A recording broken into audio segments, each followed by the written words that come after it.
She's being sold to a monster, and the altar is waiting. Arya Vale is about to become Mrs. Lucian Moretti, a man whose name makes grown men flinch. Her father's debt sealed her fate, and in minutes, she'll belong to the city's most feared crime lord. There's no running, no refusing, only a white dress and a future she can't escape.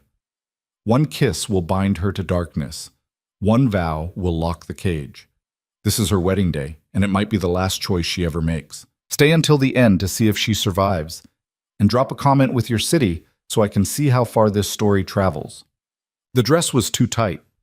Arya stood in front of the mirror, fingers trembling against the lace bodice that felt more like a straitjacket than a wedding gown. White silk, delicate beading, a train that pooled behind her like spilled milk. Beautiful, expensive, suffocating.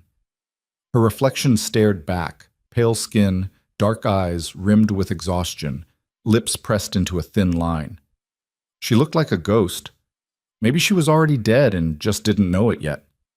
The door opened without a knock. Her father stepped inside, his suit wrinkled, his face drawn. Richard Vale had aged a decade in the past month. The gambling debts had done that. The threats.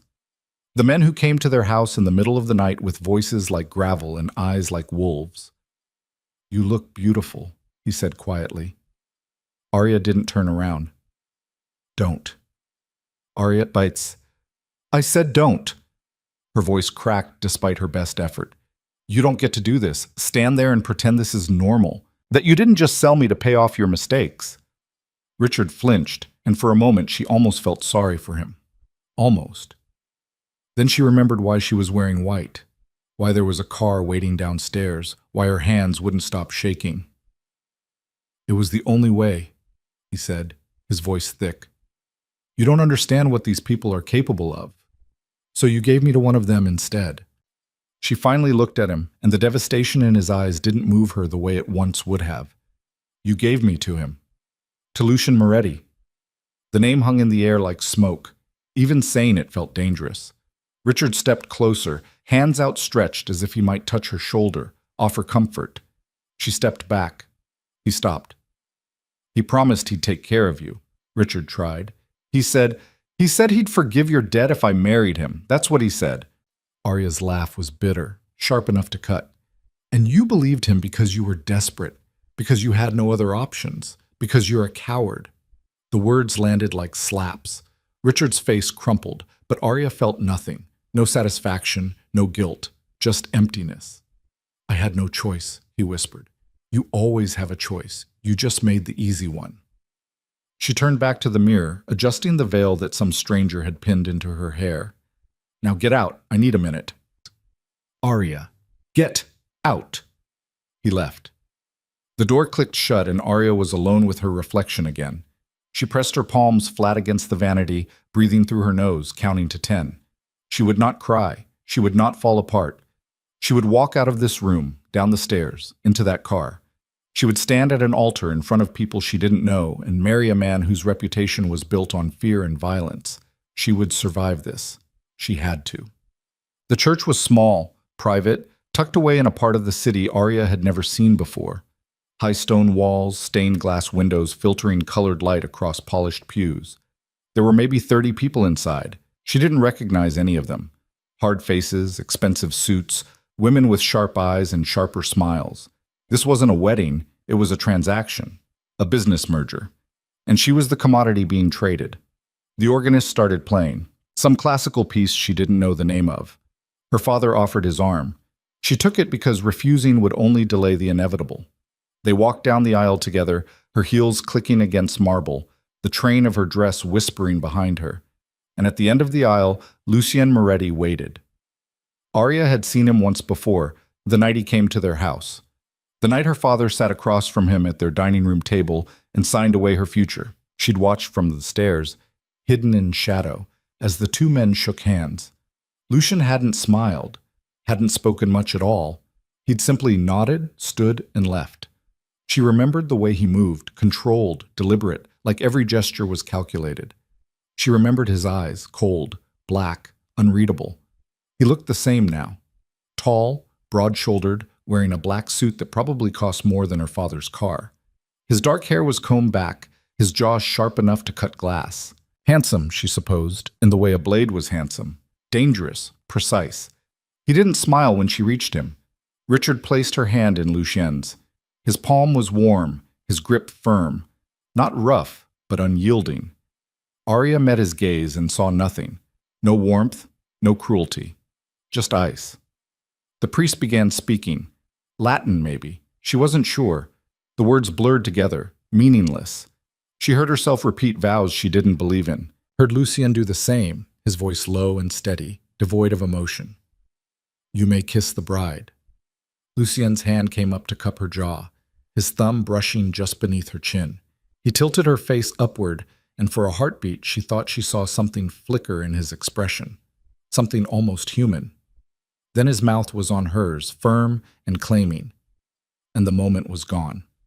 The kiss was cold, clinical. It tasted like a contract being signed in blood. When he pulled back, his eyes locked onto hers. You're mine now, he said quietly, just loud enough for her to hear. Don't forget that. Arya's breath caught. Before she could respond, he turned away, leading her back down the aisle as applause echoed around them. Her hand was still trapped in his. She didn't try to pull away. There was no point. The reception was held at an estate on the outskirts of the city. Massive gates, manicured lawns, a mansion that looked more like a fortress. Armed men stood at every entrance, their eyes scanning constantly. Arya counted at least a dozen before she stopped looking. Inside, the house was elegant in a cold, impersonal way. Marble floors, high ceilings, artwork that probably cost more than most people made in a year. Everything was clean, expensive, untouchable, like a museum or a mausoleum. Lucien led her into a ballroom where tables had been arranged, where champagne flowed and guests mingled. She was introduced to people whose names she immediately forgot. Business associates, family. She wasn't sure which was which. They all had the same look, polite smiles that didn't reach their eyes, voices that carried weight, hands that felt too firm when they shook hers. Mrs. Moretti, an older man said, his accent thick, Italian maybe. A pleasure. Your husband is a lucky man. Arya forced a smile. Thank you.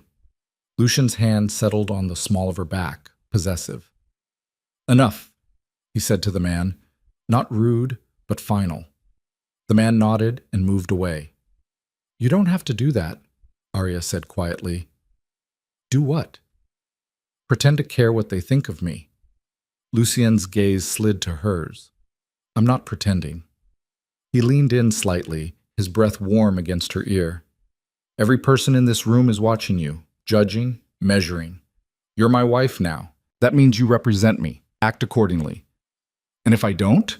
His fingers pressed slightly harder against her back. Not painful, but pointed. Then we'll have a problem. Arya's jaw tightened, but she said nothing. She didn't know what she'd expected. Kindness? Compassion? This man had bought her like property. He didn't see her as a person, just another asset to control. The evening dragged on. Dinner was served, course after course of food she barely tasted. Speeches were made, toasts raised. Lucien remained at her side the entire time, his presence a constant weight. He didn't speak to her unless necessary, didn't touch her except when appearances demanded it. He was a statue carved from ice, and she was chained to him. When the last guest finally left, Arya felt the exhaustion hit her all at once. Her feet ached, her head pounded, and the dress felt like it was crushing her ribs. Come, Lucien said, standing. He offered his hand. She stared at it. Where? Our room? Her stomach twisted. I need a minute. You've had all evening. His tone didn't change, but there was steel beneath it. We're leaving. Arya stood slowly, ignoring his hand. She followed him through the house, up a grand staircase, down a hallway lined with closed doors. He stopped at the last one, pushed it open, and stepped aside. The room was huge, king-sized bed, dark furniture, floor-to-ceiling windows overlooking the estate grounds. Everything was immaculate, impersonal, cold. Your things have been brought up, Lucien said, nodding toward a set of luggage near the closet. The bathroom is through there. If you need anything, there's a phone on the nightstand. Arya turned to face him. What happens now? Now you sleep. Tomorrow, we talk. About what? Rules. He loosened his tie, his movements methodical. Expectations. How this is going to work. And if I don't agree to your rules? Lucien's eyes met hers, and for the first time she saw something flicker there. Not anger. Worse. Certainty. You will. He turned and walked toward the bathroom, shedding his jacket as he went. The door closed behind him, and Arya was alone. She stood there for a long moment, staring at the bed, at the room, at the life she'd been forced into. Then she moved to the window, pressing her palm against the cool glass. Beyond the estate walls, the city glittered in the distance. Freedom. A world she could no longer reach. She was a prisoner in a gilded cage. And the worst part? She had no idea if she'd ever find a way out. Woken, Arya woke to sunlight streaming through the windows and an empty bed beside her. She sat up slowly, disoriented, the events of yesterday crashing back into focus. The wedding. The reception. Lucien's voice in her ear. You're mine now. She pushed the covers back and stood, her body stiff from tension. She was still wearing the slip she'd changed into last night, white silk, too delicate, too bridal. She hated it. The bathroom was empty, no sign of Lucien. She showered quickly, scrubbing at her skin as if she could wash away the weight of yesterday. When she emerged, wrapped in a towel, she found a change of clothes laid out on the bed. Jeans, a sweater, undergarments, all her size. She dressed quickly, unnerved by how much he already knew about her. Downstairs the house was quiet. Too quiet. She wandered through hallways, past rooms she didn't enter, until she found the kitchen. Massive, modern, spotless. A woman stood at the counter, middle-aged, wearing an apron. "Mrs. Moretti," the woman said, startling slightly. "I didn't hear you come in. I'm Elena. I manage the household. Can I get you something? Breakfast?" "Just coffee," Arya said. "Please." Elena nodded, moving efficiently. Within minutes, a steaming cup sat in front of Arya. She wrapped her hands around it, grateful for the warmth. "Where is he?" Arya asked. "Mr. Moretti had business this morning. He'll return this afternoon." Elena hesitated. "He asked me to tell you to make yourself comfortable. Explore the house if you like." "Explore my prison, you mean?" Elena's expression didn't change, but something flickered in her eyes. Sympathy, maybe, or pity. "It's a big house. Easy to feel lost at first." Arya didn't respond. She sipped her coffee and stared out the window at the grounds beyond. Chick. She spent the morning wandering. The house was enormous. 3 floors, more rooms than she could count. A library filled with books she suspected no one ever read. A gym that looked like it belonged in a professional training facility. An office with locked doors she didn't try to open. Everything was expensive, carefully maintained, and utterly soulless. She found herself back in the bedroom eventually, restless and angry. She tried the door leading to the hallway. Unlocked. She tried the windows. Locked. She pulled at the latches, frustration building, until her hands were shaking. They don't open. Arya spun around. Lucien stood in the doorway, still wearing a suit, though his tie was loosened and his sleeves were rolled up. He looked tired. Or maybe that was just his face. Hard to tell. "How long have you been standing there?" she demanded. "Long enough." He stepped inside, closing the door behind him. "We need to talk. About your rules." Her voice dripped with sarcasm. "Yes." He moved to the sitting area near the window, settling into a chair with the ease of someone who owned everything around him. Which, she supposed, he did. "Sit." "I'd rather stand." "Sit, Arya." The way he said her name, calm, controlled, absolute, made her skin prickle. She sat on the edge of the bed, as far from him as the room allowed. Lucien leaned back, his gaze steady. "You're angry. I understand that." "Do you?" "You feel trapped, powerless. You blame me for that." He paused. "You're not entirely wrong." Arya blinked, surprised by the admission. "But here's what you need to understand," Lucien continued. "This isn't a fairy tale. I didn't marry you because I love you. I married you because your father owed me, and this was the price. You're here because I decided you would be. That's not going to change. So I'm your property." In a sense, yes. The bluntness of it stole her breath. "You're a monster." "Probably."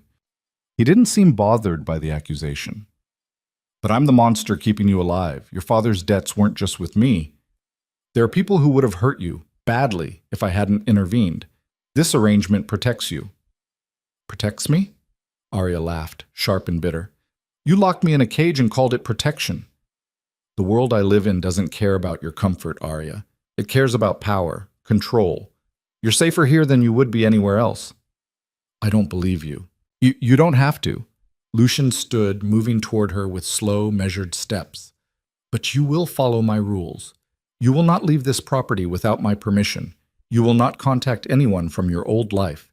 You will not attempt to run. Arya's pulse hammered. And if I do? He stopped in front of her, close enough that she had to tilt her head back to meet his eyes. Then I'll find you, and you won't like what happens after that. You'd hurt me. No. His voice was soft, almost gentle. But I'd make sure you understood the consequences. There are worse things than pain, Arya. Remember that. She wanted to spit at him, to scream, to claw at that calm, emotionless mask. Instead, she forced herself to breathe. What do you want from me? Obedience, compliance. In public, you'll play the role of my wife. You'll smile when necessary, speak when spoken to, and make me look good. In private, he trailed off, his gaze flicking over her face. In private, I don't care what you think of me, but you will respect the rules. Or what? Or you'll learn why people fear my name. The threat hung between them, heavy and suffocating. Arya's hands clenched into fists, her nails biting into her palms. I hate you, she whispered. Lucien's expression didn't change. Good. Hate is honest. We can work with that. He turned and walked toward the door. Wait, Arya said, her voice cracking. That's it? You just lay out your rules and leave? He glanced back. What else is there to say? I don't know. Maybe explain why you did this. Why me? Lucian studied her for a long moment. Because your father gave me leverage I needed. Because having a wife changes how certain people perceive me. Because you were convenient. He paused. Does that help? No. Didn't think so. He opened the door, then stopped. Dinner is at 7. Dress appropriately. We have guests. I'm not your doll. Tonight you are. He left, the door clicking shut behind him. Arya sat there, shaking with rage and helplessness, until the sun began to set and Elena knocked softly to tell her it was time to get ready. The guests arrived at 7 sharp. 3 men, all wearing expensive suits, all carrying the same air of controlled menace. Arya sat beside Lucian at the dining table, her hands folded in her lap, her smile fixed in place. She'd chosen a simple black dress from the wardrobe that had mysteriously appeared in the closet. Elegant, modest, boring, exactly what Lucian probably wanted. The men talked business, shipments, territory. Someone named Victor who was becoming a problem. Arya listened without really hearing, her mind elsewhere. She was good at this, disappearing into herself while her body went through the motions. She'd learned that skill years ago, back when her father's drinking made home unbearable. Your wife is very quiet, one of the men said, his accent thick. Russian, maybe.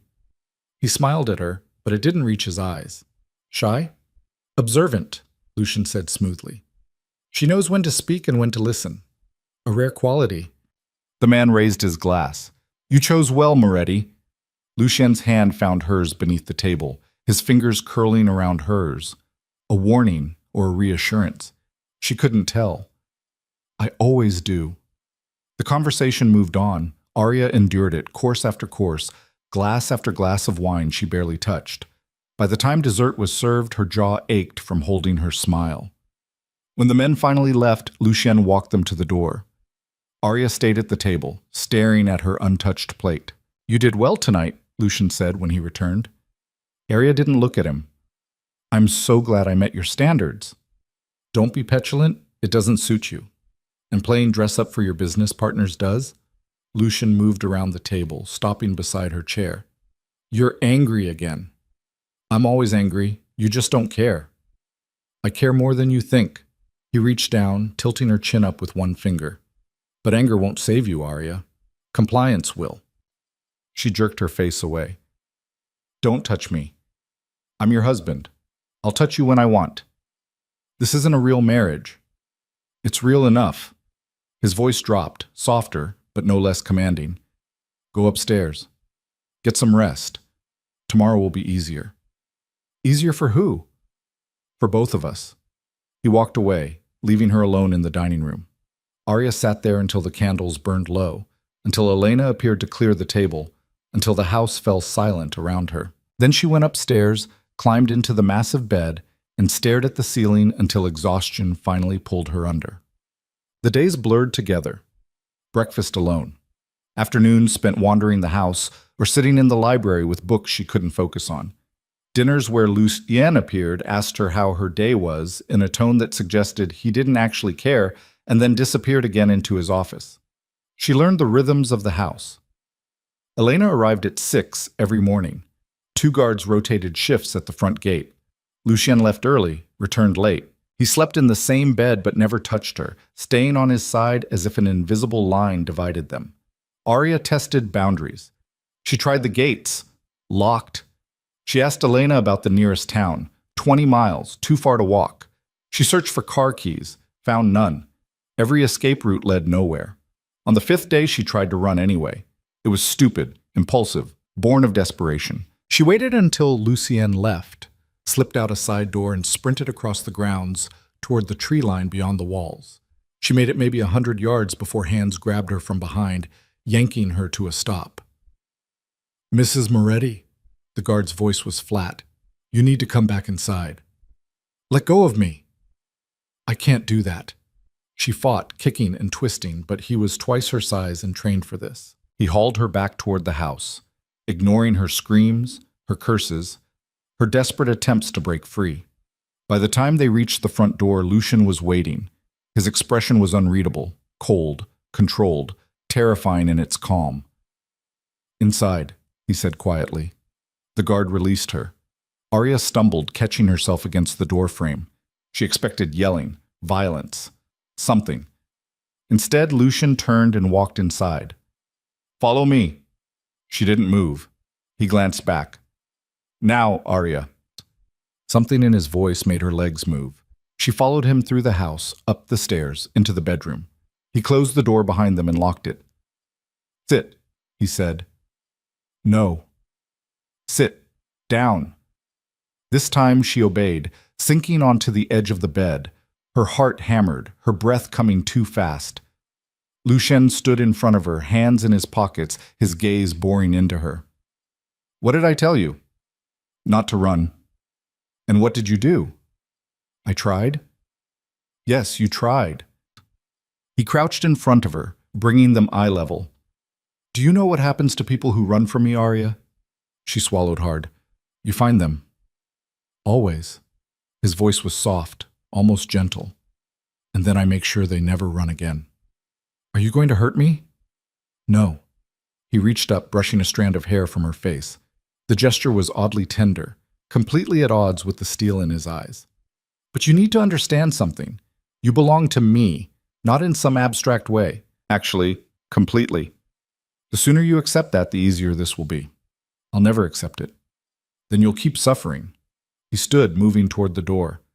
You're not leaving this room for the next 3 days. Elena will bring you meals. You want freedom? Earn it. Prove you can be trusted. This is insane. This is reality. He unlocked the door. Learn to live with it. He left. The lock clicked behind him. Arya sat there, trembling, as the full weight of her situation crashed down. She wasn't getting out. Not by running, not by fighting, not by hoping someone would rescue her. She was trapped, and the man who owned her would not let her go. 3 days locked in a room taught Arya more about herself than she wanted to know. She learned that silence could be its own kind of torture, that Elena's pitying looks when she delivered meals were somehow worse than Lucien's cold control, that defiance, when met with absolute power, became exhausting. By the 3rd evening, when Lucien finally unlocked the door and found her sitting by the window, Arya didn't even turn around. Have you learned anything? He asked. That you're exactly what everyone says you are. And what's that? A bastard who gets off on control. Lucien crossed the room, his footsteps measured. He stopped beside her chair but didn't sit. Control keeps people alive in my world. Chaos gets them killed. Your world. Arya repeated, finally looking up at him. I didn't ask to be part of it. No, but you're here anyway. He studied her face, and something shifted in his expression, not quite softness, but a fraction less rigid. I'm releasing you from this room. You'll have access to the house again, the grounds, supervised, but if you run, I know, you'll find me. She stood facing him. I'm not stupid, Lucien. I know I can't escape. You've made that very clear. Then why did you try? Because staying still felt like dying. The honesty surprised them both. Lucien's jaw tightened, and for a moment Arya thought she saw something flicker behind his eyes. Understanding, maybe, or recognition. Dying would be easier than what happens if you cross me again, he said quietly. Remember that. He left her there, and Arya pressed her forehead against the cool glass, watching his reflection disappear. The next morning, Arya woke to find Lucien already gone and a note on his pillow. Elegant handwriting, brief and to the point. Breakfast on the terrace. Join me if you want. She almost ignored it out of spite. But hunger won, and 20 minutes later she found herself stepping onto a stone terrace overlooking manicured gardens. Lucien sat at a wrought iron table, reading something on a tablet, a cup of espresso at his elbow. He glanced up when she appeared. You came. You said if I wanted. Arya pulled out a chair across from him. I wanted coffee. Honest? The corner of his mouth twitched. Not quite a smile, but close. I can work with that. Elena appeared with a tray, fresh pastries, fruit, another espresso. Arya accepted it gratefully, wrapping her hands around the warm cup. They ate in silence for a while. Not comfortable exactly, but less hostile than before. Arya found herself watching him when she thought he wasn't paying attention. The way he held himself, always controlled, always aware. The scar that traced along his left hand barely visible. The shadows under his eyes that suggested he slept as poorly as she did. You're staring, Lucien said without looking up. So are you. You've been reading the same page for 5 minutes. He set the tablet down, his gaze meeting hers. What do you want to know? Everything. Nothing. I don't know. Arya broke off a piece of croissant, not eating it. Why do people fear you so much? Because I've given them reasons to. That's not an answer. It's the only one you're getting. Lucien leaned back in his chair. You want pretty stories, Arya? Justifications? I don't have them. I do what needs to be done. People remember that. You mean you hurt people? Sometimes. When they leave me no choice. And my father? Did he leave you no choice? Lucien's expression hardened. Your father made his own choices. Gambling away money he didn't have, borrowing from people who don't forget debts. I offered him a way out. He took it. By selling me. By protecting you from people far worse than me. He stood, draining the last of his espresso. I have a meeting in an hour. You can stay here or go inside. Your choice. Will I always have such thrilling options? Get used to disappointment. He paused at the door. There's a library on the second floor, East Wing. If you're going to sulk, at least do it somewhere comfortable. Then he was gone, leaving Arya alone with her coffee and a view of a prison disguised as paradise. She found the library an hour later. It was smaller than she expected, but infinitely more personal than the rest of the house. Floor-to-ceiling shelves, a leather sofa near a fireplace, windows that let in soft morning light, books everywhere. Fiction, history, philosophy. Someone actually read these. She ran her fingers along the spines, surprised by the variety. Mr. Moretti's mother collected most of those. Arya spun around.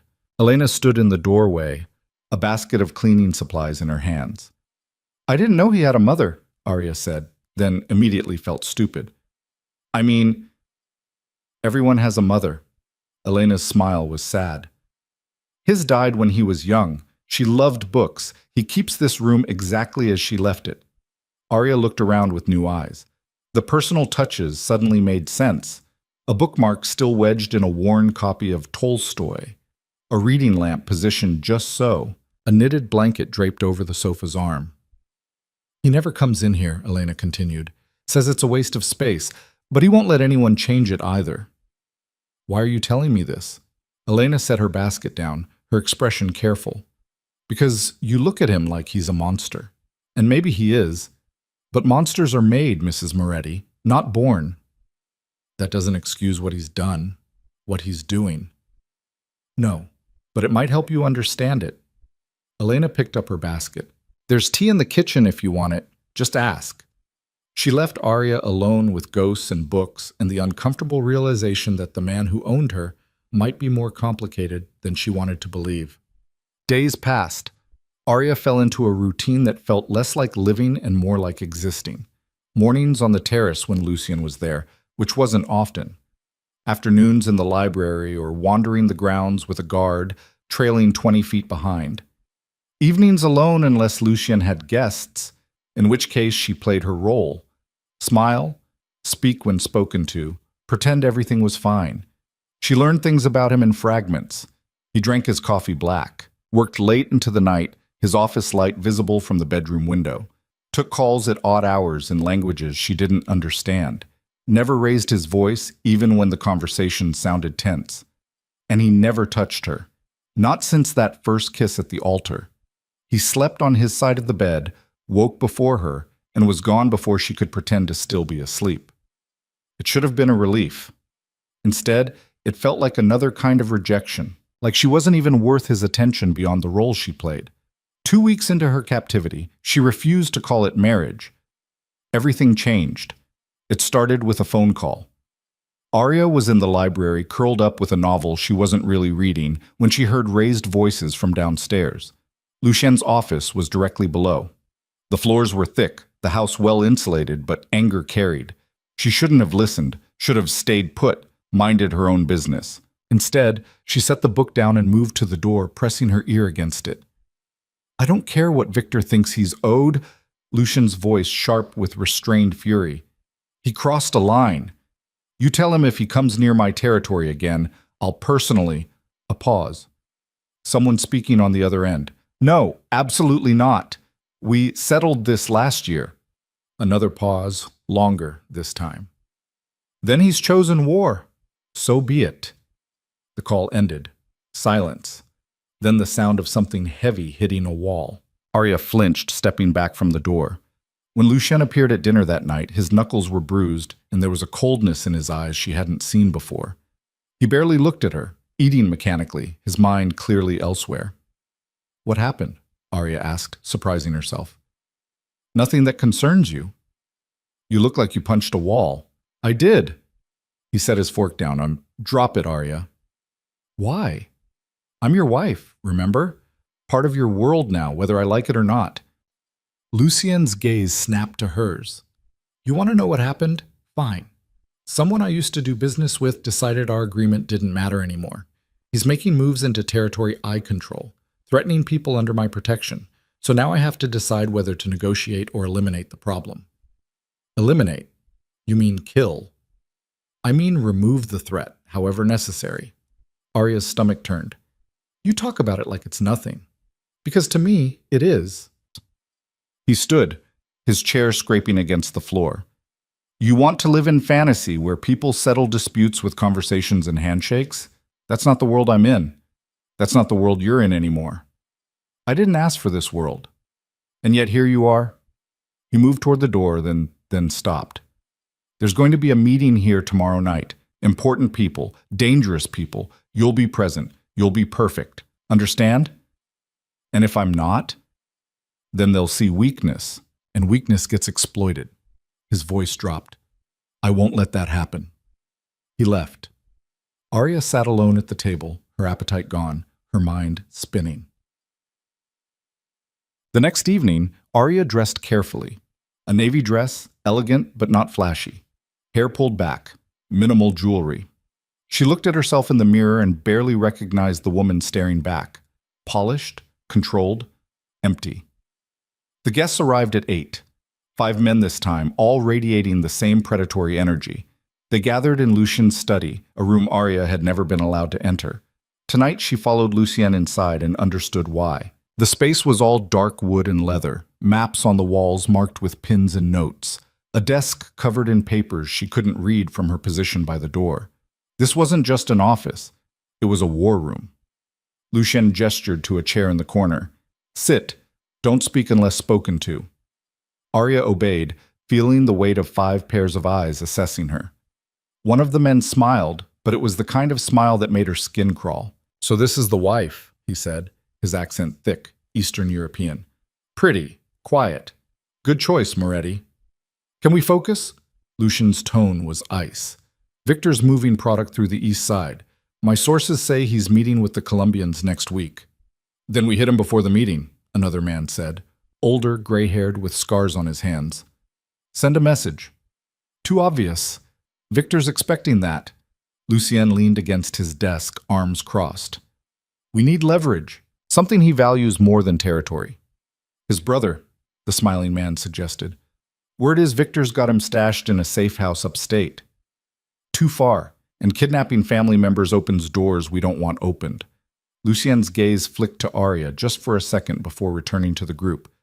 We go through his suppliers, cut off his resources, make him weak before we move. They talked for another hour.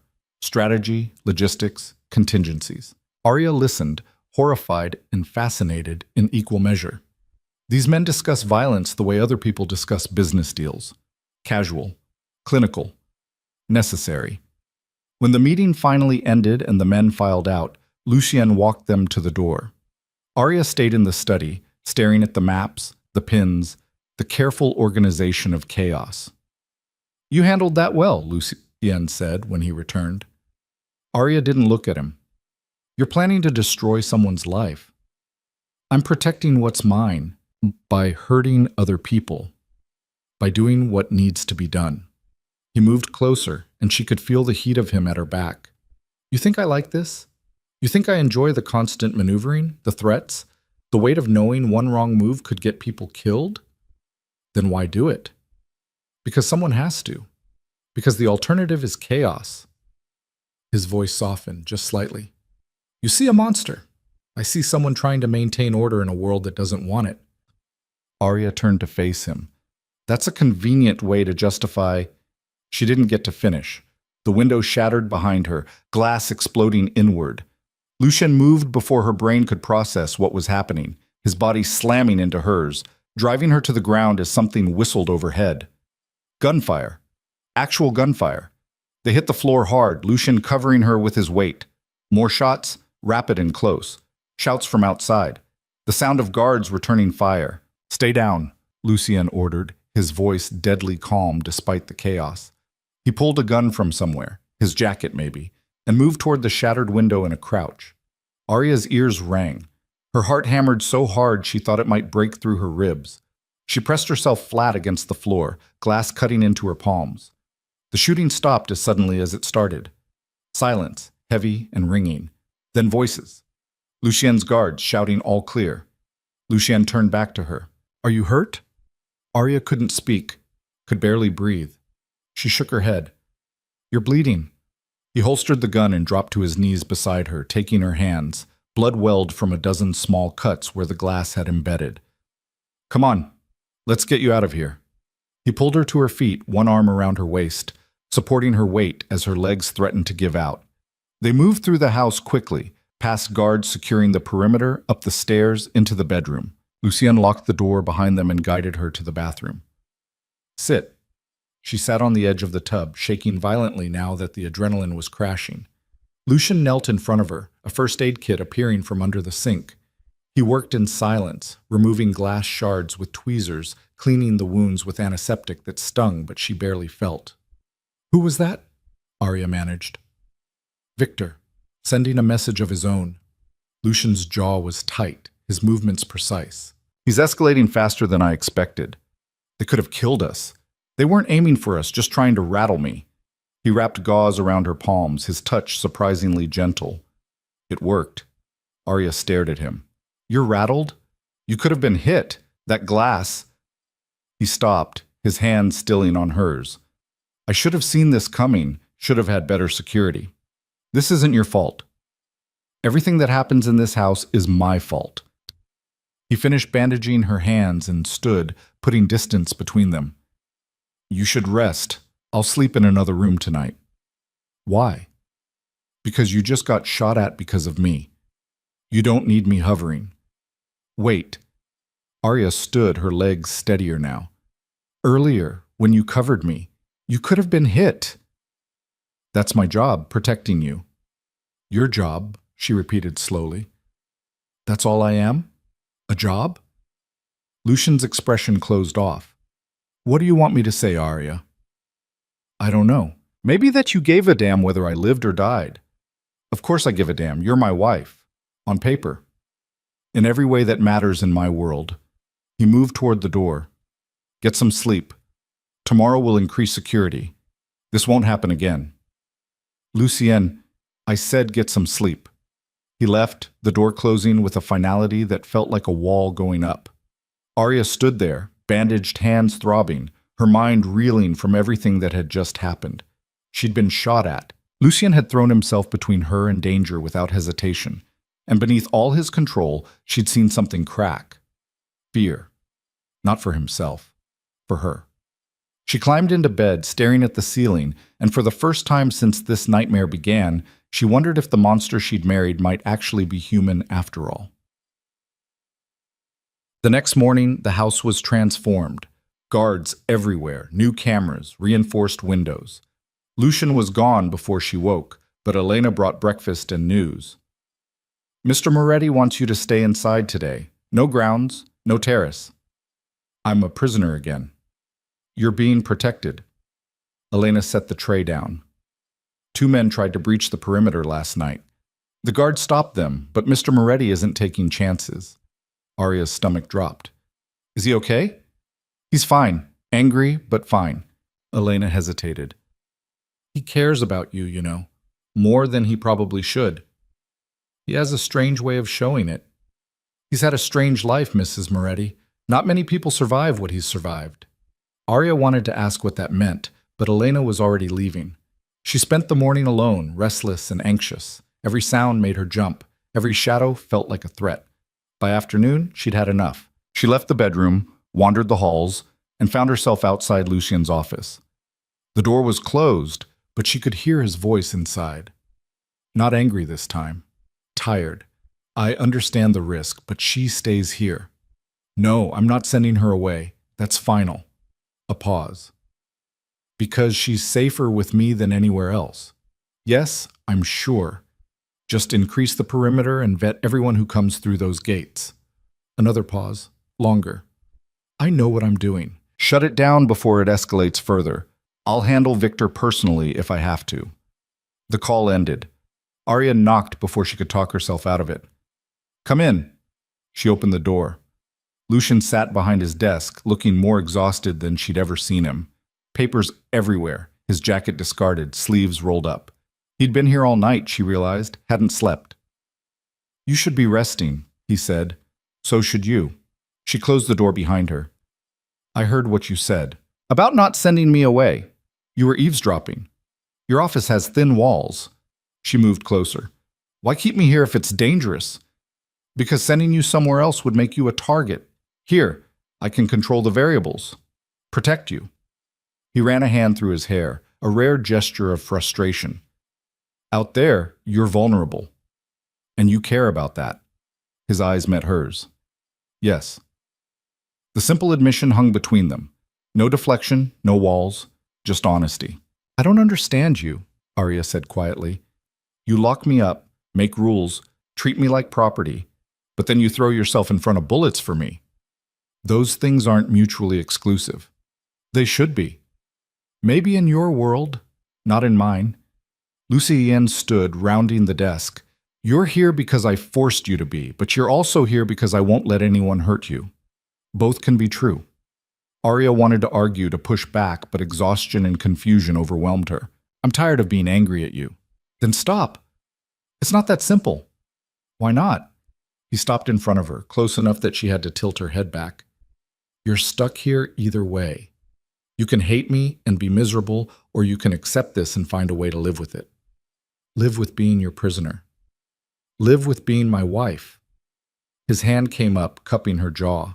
The touch was gentle, almost careful. I'm not asking you to love me, Arya. I'm asking you to survive this. With me, not against me. Her breath caught. His thumb brushed her cheekbone, and she hated how much that simple touch affected her. What happens if I say yes? Then we stop pretending this is temporary. We stop fighting each other and start working together. His voice dropped. And maybe we both stop being so damn lonely. The vulnerability in that last sentence shattered something inside her. She'd been so focused on her own pain, her own loss, that she hadn't considered his. A man who lived surrounded by people but trusted none of them, who slept alone in a house full of guards, who'd built an empire on fear and control because it was the only language he knew. I need time, she whispered. Take it. He released her, stepping back. But while you're deciding, know this. I will keep you safe, no matter what it costs. That's not negotiable. Why? Because you're mine, and I protect what's mine. It should have sounded possessive. It did sound possessive. But underneath the words, Arya heard something else, something almost like desperation. She left him there, her mind spinning, her carefully constructed hatred beginning to crack. That night, Arya couldn't sleep. She lay in the dark, listening to Lucian's steady breathing from the other side of the bed. He'd returned to their room despite saying he wouldn't, slipping in after midnight like a ghost. She'd pretended to be asleep, but every nerve in her body was aware of him, the heat of him, the controlled stillness that never quite left, even in rest. His words kept circling in her mind. I protect what's mine. Not who, what. Like she was still just an object, a possession. But then she remembered the way he'd looked at her in his office, that flash of something raw and unguarded. The way his thumb had traced her cheekbone like she might break. She turned onto her side, studying his profile in the darkness. Strong jaw, sharp cheekbones, the kind of face that belonged on Roman coins or Renaissance paintings. Beautiful in a cold, carved way. But there were cracks in the marble now. She could see them. You're staring again, Lucian said without opening his eyes. Arya's breath hitched. I thought you were asleep. I don't sleep much. He turned his head, meeting her gaze. What are you thinking about? How much I should hate you, how much I actually do. And what's the verdict? Still deciding. She pulled the blanket higher. Why did you really come back to this room? Because Victor knows you exist now, knows you matter. That makes you a target. His voice was quiet, matter of fact. If someone gets past my guards, they'll come here first. I need to be here when they do. So you're my bodyguard now. I've always been your bodyguard. You just didn't realize it. Arya processed that. You're afraid. Cautious, there's a difference. No, you're afraid. I can hear it. She shifted closer without meaning to. What happened to your mother? Lucian went still. That's not relevant. Elena said she died when you were young, that you keep her library exactly as she left it. Arya's voice softened. What happened?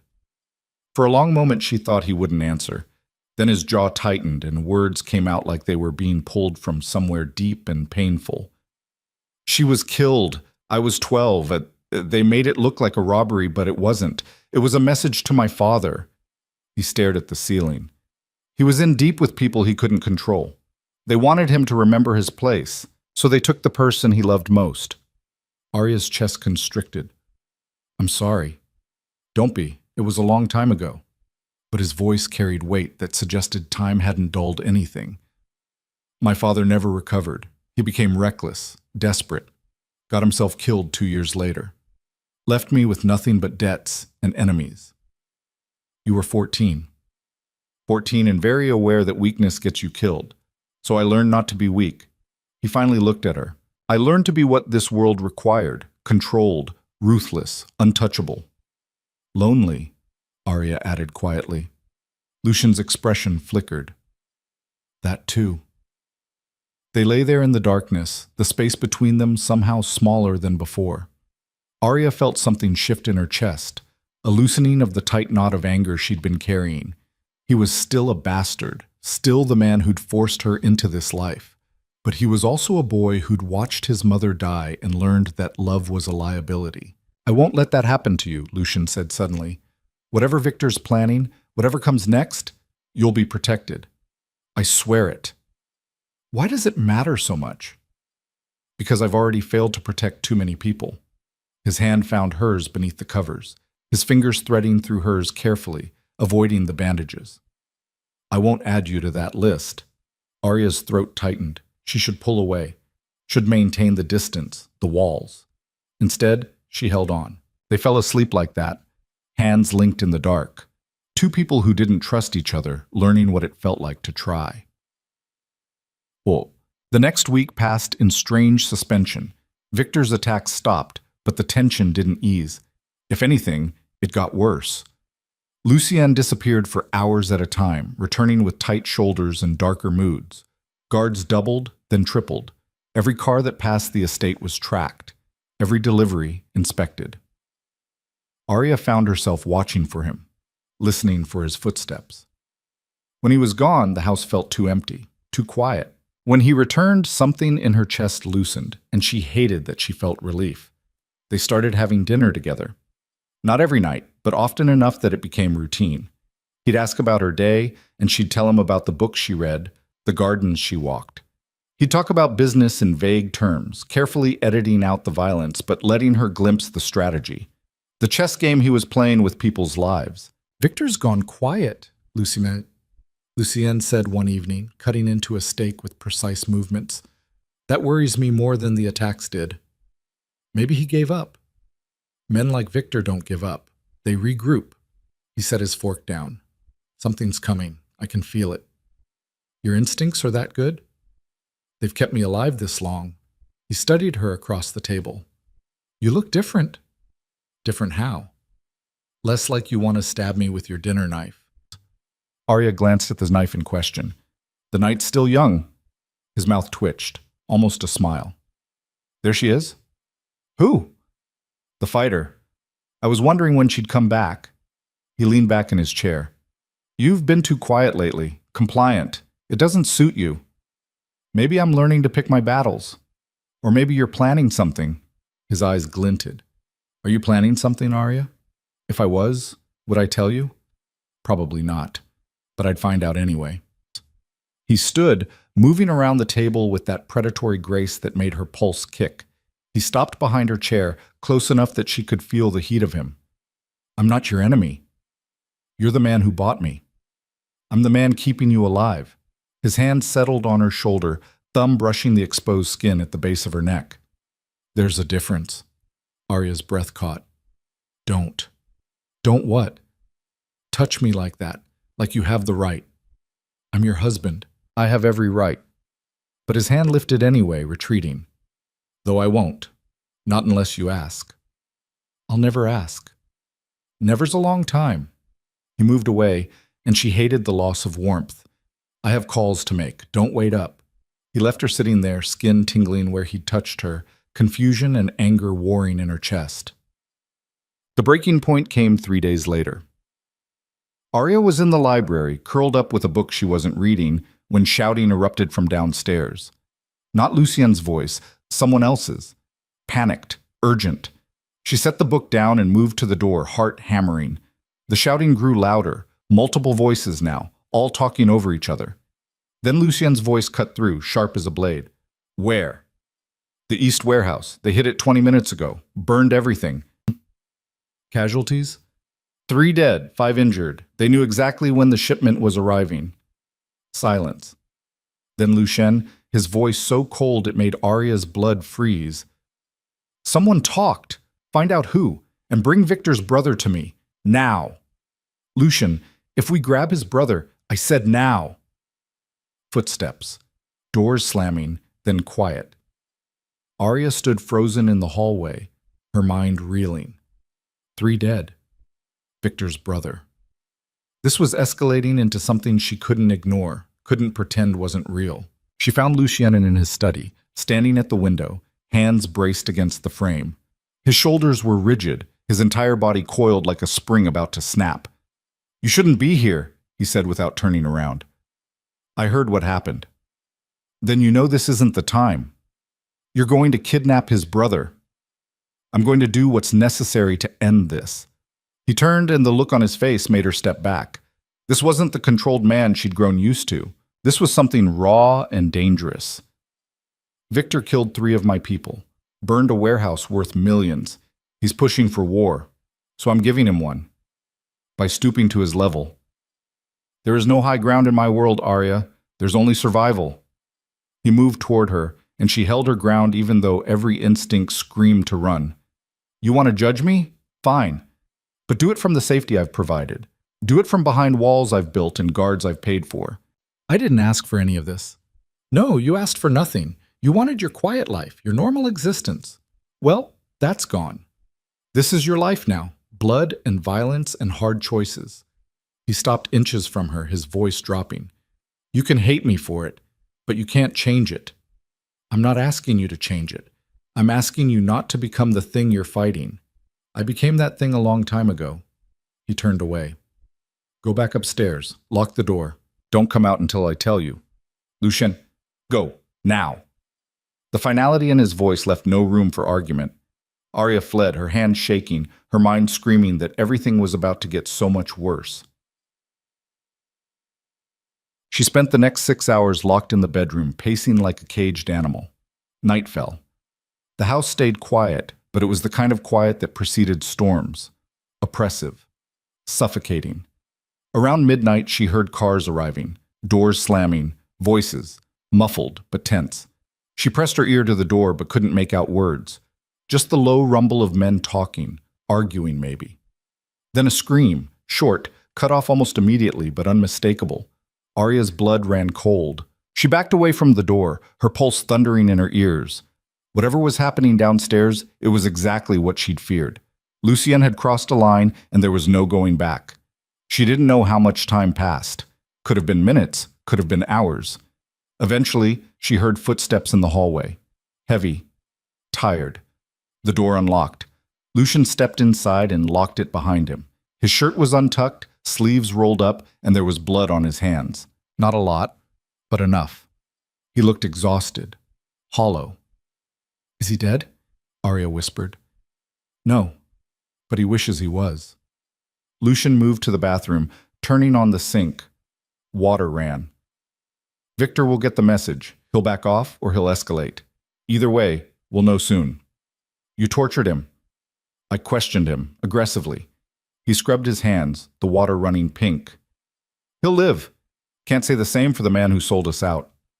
Arya's stomach turned. You killed him. He got 3 of my people killed. Yes, I dealt with it. Lucien dried his hands, meeting her eyes in the mirror. You want to run now? This is your chance. I'm too tired to stop you. She should run, should bolt for the door, take her chances with the guards, with the night, with anything but this. Instead, she found herself moving closer. Why are your hands shaking? She asked. Lucien looked down at his hands. They were trembling, just slightly. I don't know. Yes, you do. He gripped the edge of the sink. Because this used to be easier. Because I used to not care, and now...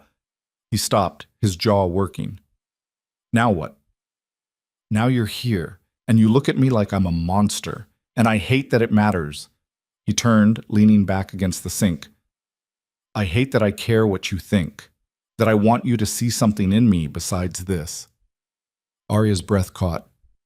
Then show me something else. There is nothing else. This is who I am. I don't believe that. She stepped closer, close enough to see the exhaustion in his eyes, the weight he carried. You kept your mother's library. You protect people. You could have let me go weeks ago, sent me away where I'd be safer, but you didn't. Because I'm selfish. Because I wanted you here. Why? Because for the first time in years, I don't feel alone. The confession came out raw, unguarded. You hate me, fear me, probably fantasize about killing me in my sleep. But you're real. You push back. You don't pretend. Everyone else in my life is either afraid of me or trying to use me. You're just... you. Arya's throat tightened. She reached out slowly, carefully, and took one of his still trembling hands. His fingers were cold despite the warm water. I don't fantasize about killing you anymore. Progress. His attempt at humor fell flat. Lucien. She waited until he looked at her. I'm not going to lie and say I'm okay with what you did tonight. I'm not. It terrifies me. But I also understand why you did it. Understanding doesn't equal acceptance. No, but it's a start. She squeezed his hand. You said you wanted me to survive this with you, not against you. So teach me. Help me understand your world instead of just throwing me into it. Something shifted in his expression. Hope, maybe, or something close to it. You mean that? I'm still here, aren't I? He pulled her closer, his other hand coming up to cup her face. You're still here, he repeated, like he couldn't quite believe it. His thumb brushed her cheekbone, and this time she didn't pull away. Arya, Papa. Whatever he was going to say was cut off by his phone ringing. He pulled it out, glanced at the screen, and his expression hardened. I have to take this. He answered, stepping away. Talk to me. A pause. When? Another pause. Longer. Lock it down. Double the security. I'm on my way. He ended the call and looked at her. Victor's moving. He's planning something for tomorrow night. I need to go. Now? It's past midnight. This can't wait. He grabbed a clean shirt from the closet, changing quickly. Stay inside tomorrow. Don't open the door for anyone except Elena or me, understand? What's happening tomorrow night? A meeting. Everyone who matters in this city will be there. Victor's going to make his move, and I need to be ready. He strapped a shoulder holster on, checking the gun before sliding it into place. I'll have guards on the house. You'll be safe. What about you? He paused, looking at her. Worried about me? Don't let it go to your head. His mouth curved, just slightly. Too late. He crossed to her, pressing a kiss to her forehead. Brief, but it sent heat through her entire body. Lock the door behind me. Then he was gone, leaving Arya alone with the ghost of his touch, and a fear she didn't want to name. The next day crawled by. Arya tried to read to distract herself, but nothing held her attention. Elena brought meals she didn't eat. Guards changed shifts outside. The house felt like it was holding its breath, waiting for something terrible. Evening came. Lucien hadn't returned, hadn't called. Arya stood at the bedroom window, watching the sun set, anxiety building in her chest. Something was wrong. She could feel it. At 8 o'clock, her phone buzzed. A text from an unknown number. If you want to see your husband alive, come to the address below. Alone. 1 hour. Tell anyone and he dies. Arya's blood turned to ice. Below the message was an address across the city. Her hands shook so badly she almost dropped the phone. This was a trap. Obviously a trap. Victor had Lucien and was using him to draw her out. She should call someone. The guards. Elena. Anyone. But what if it was real? What if Lucien was actually in danger and she was his only chance? Her mind raced through options, all of them bad. If she told the guards, they'd lock her down and maybe get Lucien killed. If she went alone, she'd probably get them both killed. If she did nothing, she couldn't do nothing. Arya grabbed a jacket and slipped out of the bedroom. The hallway was empty. She moved quickly, quietly, avoiding the main stairs. There was a service entrance near the kitchen that Elena used for deliveries. If she could reach it without being seen. Mrs. Moretti? Arya spun. One of the guards stood at the end of the hall, his expression confused. You shouldn't be down here. I need some air, just the terrace. Mr. Moretti said you stay inside. Mr. Moretti isn't here. She forced confidence into her voice. I'm going to the terrace. You can watch me from the door if you want. The guard hesitated, then nodded. 5 minutes. Arya walked toward the terrace doors, pulse hammering. The moment the guard turned to check his phone, she bolted. Through the kitchen, out the service entrance, across the dark grounds toward the side gate she'd noticed during her walks. She could hear shouting behind her. The guards had noticed. She ran harder, her breath burning in her lungs.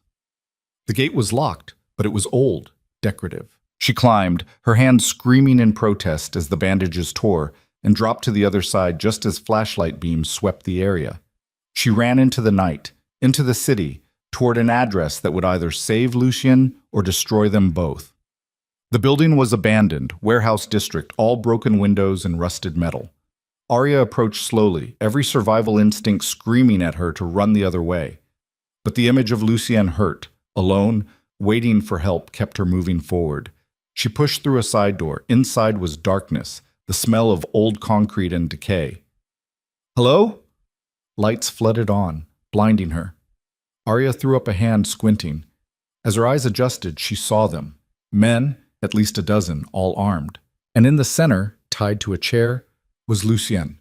His face was bruised, blood at the corner of his mouth, but his eyes were alert. When he saw her, something between relief and horror crossed his expression. "Arya, run!" A fist connected with his jaw, cutting him off. "Mrs. Moretti." A man stepped forward, older, silver-haired, with a smile that made her skin crawl. "Victor." "So good of you to join us." Arya's mind raced. "Let him go. You wanted me. Here I am." "Oh, I don't want you, dear girl. I want him broken. And you're the key to that." Victor circled Lucien's chair. "You see, men like Moretti, they build walls, make themselves untouchable, but everyone has a weakness. I just had to find his." "She's not my weakness," Lucien ground out. "She's nothing." The words should have hurt. Instead, Arya understood. He was trying to protect her, trying to make Victor think she didn't matter. Victor laughed. "Please, I've had eyes on you for weeks. The way you look at her, the extra guards, you're transparent, Moretti." He pulled out a gun, pressing it to Lucien's temple.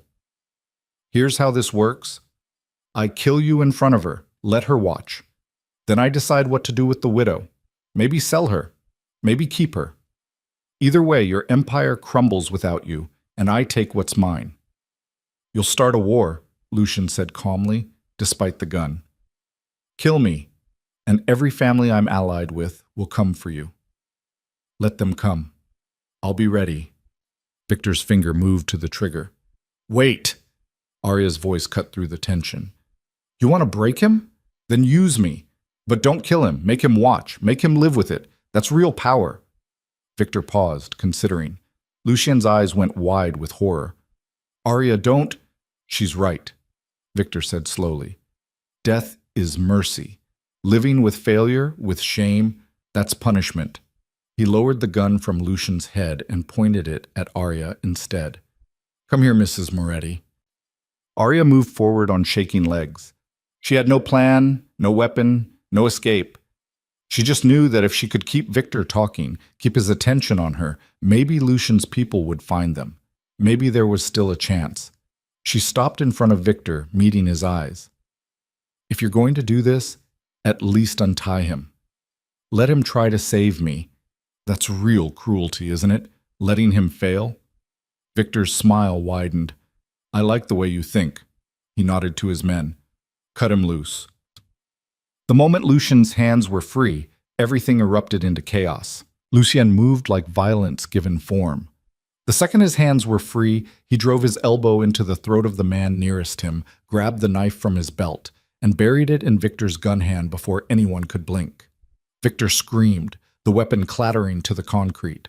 Arya dove for it, her hands closing around cold metal just as someone grabbed her from behind. She twisted, brought the gun up, and fired without thinking. The shot went wild, but the man released her, stumbling back. Gunfire erupted. Arya hit the ground, covering her head as bullets tore through the air above her. She could hear Lucien's voice cutting through the chaos, sharp commands to people she couldn't see. Then hands were on her again, pulling her up, dragging her behind a stack of crates. "Stay down," Lucien ordered, blood streaming from a cut above his eye. He had a gun now, taken from somewhere, and he fired twice over the crates. Two men dropped. "Your people, where are they?" Arya gasped. "Coming. I triggered a distress signal when they cut me loose." He glanced at her, and even in the middle of a firefight, she saw something raw in his eyes. "You shouldn't have come." "You're welcome." He almost smiled. Then more gunfire, closer this time, and he shoved her flat as bullets shredded the crates above them. Wood splinters rained down. Arya tasted blood, realized she'd bitten her lip. "We need to move," Lucien said. "When I say go, you run for that door. Don't stop, don't look back." "What about you?" "I'll be right behind you." He checked his ammunition. 3, 2, 1, go. Arya ran. Her legs felt like water. Her lungs burned, but she ran. Behind her, Lucien's gun barked 3 times in rapid succession. She heard men shouting, cursing. She reached the door, slammed through it into an alley that stank of garbage and rain. Lucien was there a heartbeat later, grabbing her hand, pulling her into a sprint. They rounded a corner and nearly collided with 3 of Victor's men. Lucien didn't hesitate. He fired twice, dropped 2, and drove his fist into the third man's face with enough force that Arya heard bone crack. "This way." He dragged her down another alley, through a gap in a chain-link fence, across a street where a car screeched to a halt to avoid hitting them. Arya's vision blurred at the edges, adrenaline and terror mixing into something that felt like drowning on dry land. They reached a building, condemned, windows boarded, and Lucien kicked in a side door. Inside was darkness and the smell of mold. He pulled her into a corner, pressing her against the wall, his body shielding hers. "Stay quiet," he whispered against her ear. Arya nodded, too breathless to speak. She could feel his heart hammering against her back, as fast as her own. Outside, voices passed by. Flashlight beams swept through broken windows. Victor's men, searching.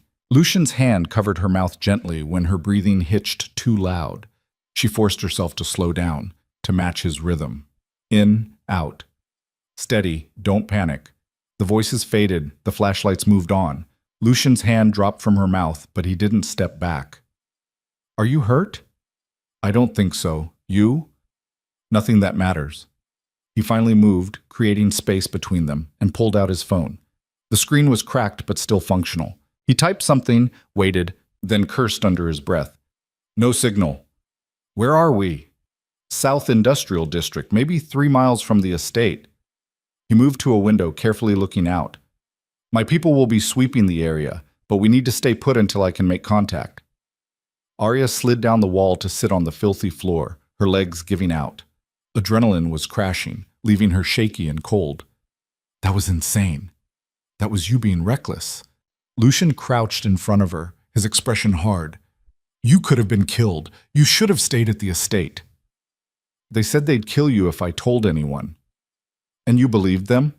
"Arya, it was obviously a trap." "I know that." Her voice came out sharper than intended. "But what if it wasn't? What if they actually had you and I did nothing?" "Then I would have handled it."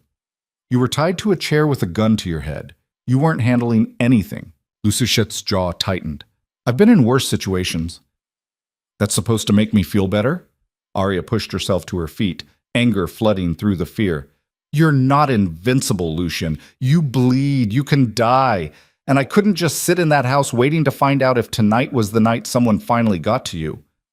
"So you walked into a building full of armed men to do what, exactly? Save me?" "Yes." The admission hung between them. Lucian stared at her like she'd spoken a language he didn't understand.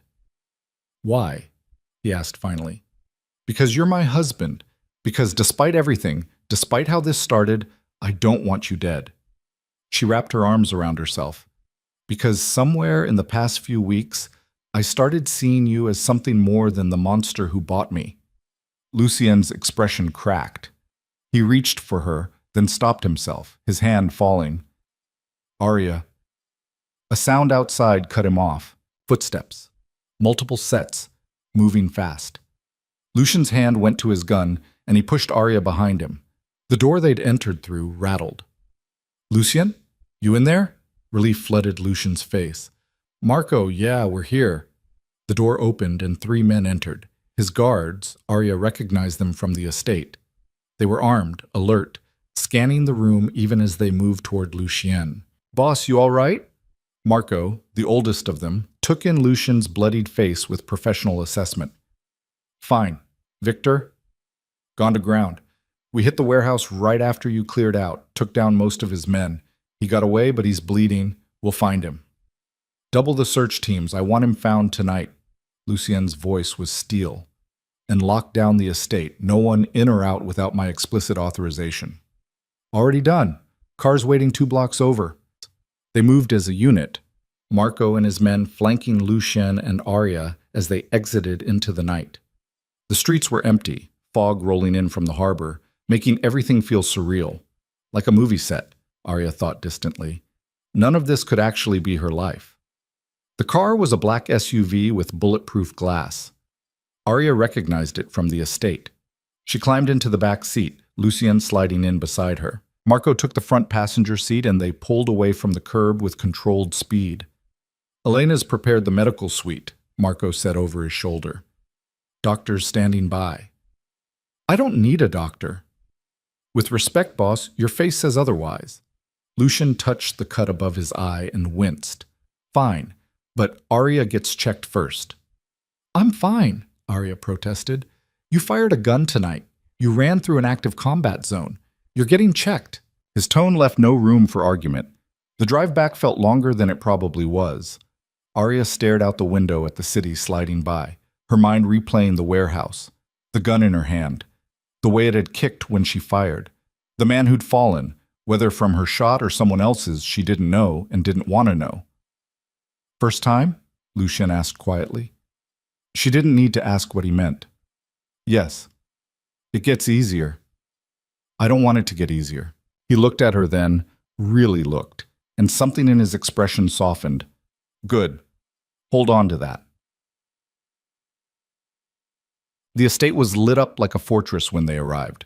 Guards everywhere, lights blazing, the kind of security that screamed something had gone very wrong. Elena met them at the door, her face tight with worry. Thank the stars, she breathed, reaching out as if to touch Arya's face, then stopping herself. I'll prepare tea. The doctor is in the East Wing. The doctor was a woman in her 50s, efficient and no nonsense. She checked Arya first despite Lucien's injuries being obviously worse, cleaned the reopened cuts on her palms, checked for concussion, pronounced her remarkably unharmed given the circumstances. You're lucky, the doctor said, packing up her supplies. Shock will hit later. Don't be alone when it does. Then she turned to Lucien, who'd been standing by the window, watching the grounds. Your turn. He submitted to her examination with ill-concealed impatience. The cut above his eye required 3 stitches. His ribs were bruised but not broken. Various other contusions and cuts were cleaned and bandaged. You should rest, the doctor said. Both of you. Tonight was traumatic. I have calls to make, Lucien said. Make them from bed. You're no good to anyone if you collapse from exhaustion. Lucien looked like he wanted to argue, but Arya caught his eye. She's right. Victor's in the wind. Your people are handling it. You need to rest. Something in his face shifted at her concern. He nodded slowly. All right, but I'm posting guards outside our room. I'd be surprised if you didn't. The doctor left. Elena brought tea and sandwiches neither of them touched. Eventually, the house settled into uneasy quiet, and they were alone in their bedroom with the door locked and guards in the hallway. Arya stood at the window, looking out at lights she now knew represented surveillance, security, the machinery of Lucien's protection. Her protection, she corrected herself, whether she liked it or not. Thank you, Lucien said behind her. She turned. He was sitting on the edge of the bed, still in his ruined clothes, looking more exhausted than she'd ever seen him. For what? Coming for me. Even though it was reckless and could have gotten you killed. He rubbed his face carefully, avoiding the stitches. No one's done that before. Risked themselves for me. You've risked yourself for me. Multiple times. That's different. You're my responsibility. And you're my husband. Arya moved closer. We established that, remember? For better or worse. Though I'm pretty sure tonight counts as worse. His mouth curved slightly. This wasn't even close to the worst night I've had. That's deeply concerning. Welcome to my world. He stood swaying slightly, and Arya reached out to steady him. His hand closed over hers, warm and solid. I meant what I said earlier, about you not being nothing. He stopped, searching for words. You matter, Arya. More than I expected. More than is probably smart.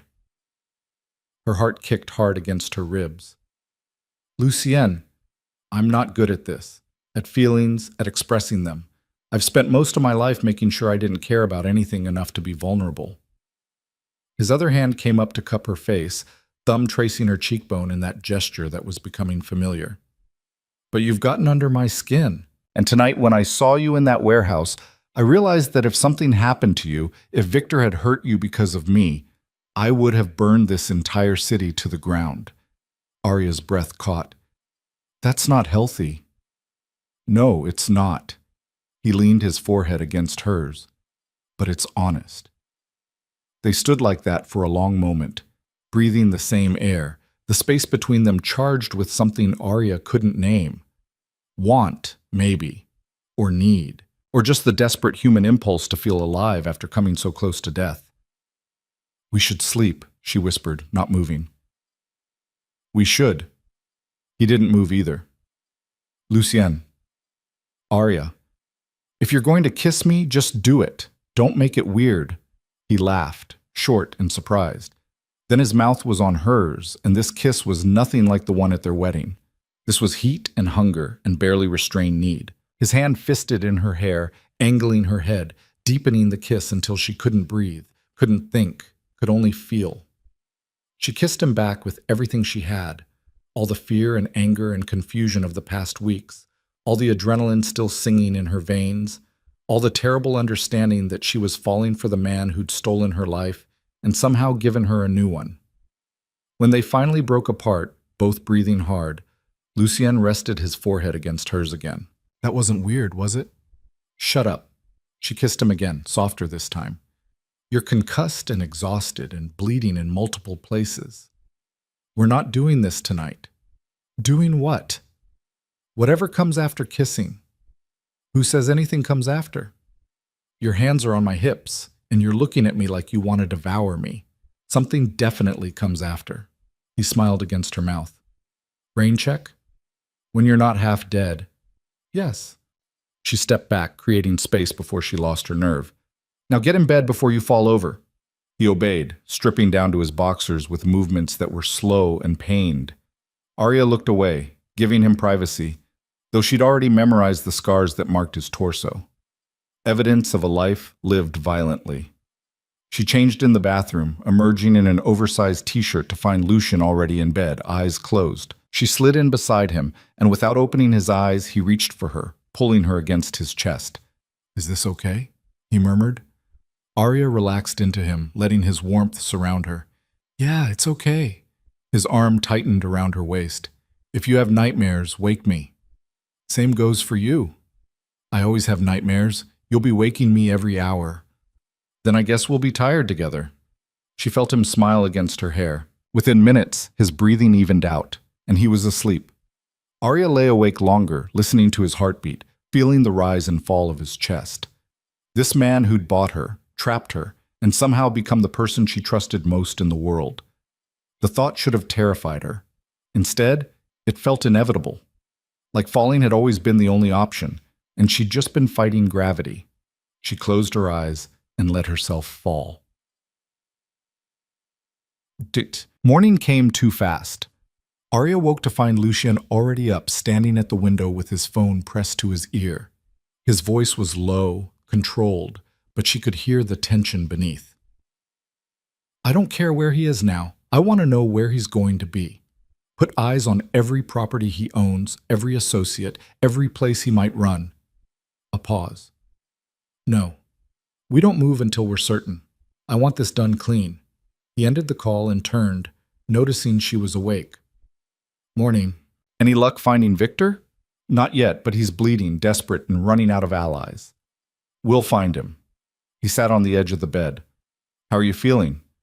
Like I was in a gunfight last night. You? Like I got the shit kicked out of me and then stitched back together. He touched the bandage above his eye gingerly. Could be worse. That's your life philosophy, isn't it? Could be worse.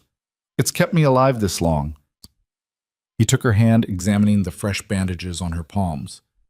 These need to be changed. I can do it. I know, but let me.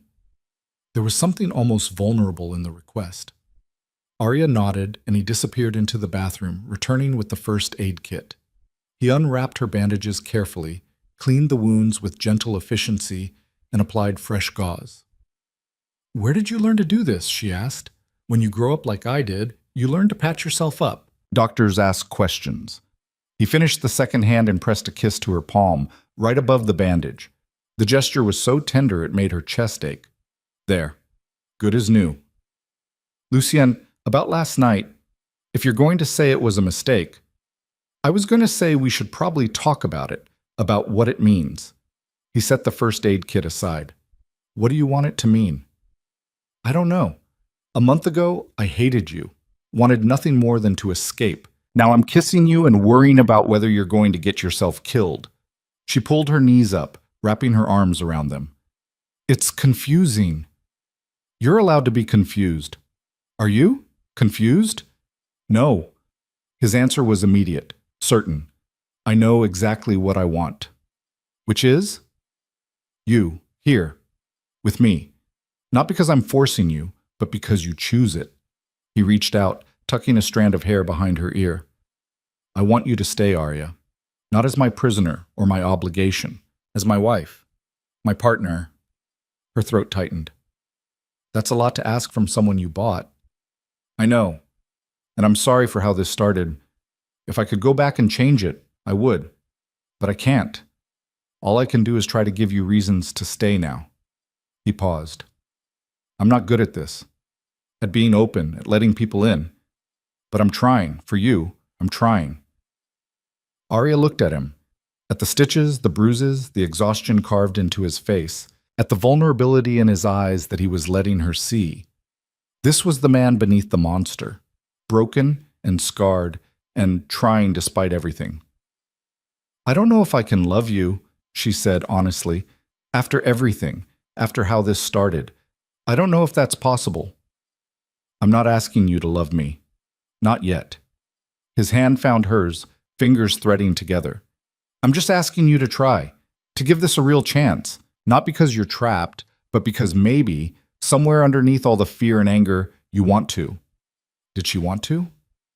Arya searched herself for the answer and found it waiting, terrifying and true. Yes. She wanted to try. Wanted to see if the connection between them could become something real, something chosen. Okay, she whispered. Okay? I'll try. We'll try. She squeezed his hand. But if you die on me, I'm going to be very upset. He smiled, real and unguarded. Noted. I'll do my best to stay alive. Your best hasn't been great so far. Then I'll improve. He pulled her closer, wrapping his arms around her. For you, I'll improve. They stayed like that, holding each other in the morning light, two broken people trying to build something whole from the wreckage of how they began. A knock at the door interrupted the moment. Lucian tensed, reaching for the gun on the nightstand before calling out, Who is it? Marco, boss. We found Victor. You need to see this. Lucian's expression hardened. He looked at Arya, conflict clear in his eyes. I have to. I know. Go. She pulled back. Just promise me you'll be careful. Always. He kissed her forehead, then her mouth, quick and sweet. Stay inside today. I'll have Elena keep you company. Lucienne. He paused at the door. Come back to me. Something fierce and possessive flashed in his eyes. Nothing could keep me away. Then he was gone, and Arya was alone with the knowledge that the man she was starting to love was walking into danger again, and all she could do was wait. The hours dragged. Elena brought breakfast, lunch, attempted conversation that Arya barely heard. She paced the bedroom, the library, the hallways like a ghost, haunting the edges of her own life. Every sound made her jump. Every car that passed the gates made her heart skip. Around 3 p.m, her phone buzzed. A text from Lucian. It's handled. On my way back. Are you all right? Relief flooded through her so intensely she had to sit down. Fine. Worried. What does handled mean? Tell you when I get there. 20 minutes. She spent those 20 minutes trying not to imagine what handled meant. Whether Victor was dead or captured. Whether Lucian had blood on his hands again. Whether any of it mattered anymore. When she heard the front door open, she was at the top of the stairs before she could think. Lucian appeared below, looking tired but whole. Their eyes met, and something passed between them that didn't need words. She ran down the stairs. He met her halfway, catching her in his arms, and she kissed him like he'd been gone for days instead of hours. I'm okay, he murmured against her mouth. I'm okay. Victor? Alive. In custody. He'll face consequences through proper channels. He pulled back enough to see her face. I didn't kill him. I wanted to, but I didn't, because you were right. I don't have to become the thing I'm fighting. Arya's eyes stung. I'm proud of you. Don't be. I still did terrible things to get him to talk, just didn't finish with murder. His smile was wry. Progress, not perfection. I'll take it. She rested her forehead against his. Now what? Now we rebuild. Fix the security holes Victor exposed. Strengthen alliances. Make sure this doesn't happen again. He tucked hair behind her ear. And somewhere in all of that, we figure out how to be married for real. Sounds complicated. Everything about us is complicated. He kissed her softly. But I wouldn't want it any other way. Arya believed him. And for the first time since that day at the altar, she believed in the possibility of them. Not perfect, not easy, but real. They had a long way to go. Trust to build, wounds to heal, a future to create from the ashes of how they began. But standing there in his arms, safe and chosen and home, Arya thought maybe they could actually make it. Maybe love didn't have to be simple to be true. Maybe monsters could learn to be human. And maybe, just maybe, she'd found exactly where she was meant to be. The weeks after Victor's capture should have brought peace. Instead, they brought a different kind of tension, the kind that came from two people learning to exist in the same space without walls between them. Lucien tried. Arya could see him trying. He came home earlier when he could, asked about her day, shared details about his business that he'd previously kept locked away. Small gestures that felt monumental coming from a man who'd spent his life trusting no one. But old habits died hard. He still made decisions without consulting her, still gave orders like she was one of his men, still locked parts of himself away when the nightmares got bad. And Arya tried too. She stopped flinching when he touched her, stopped looking for exits in every room, stopped thinking of the estate as a prison. But trust didn't come easy when it had been broken from the start. And loving someone didn't erase the memory of how they'd hurt you.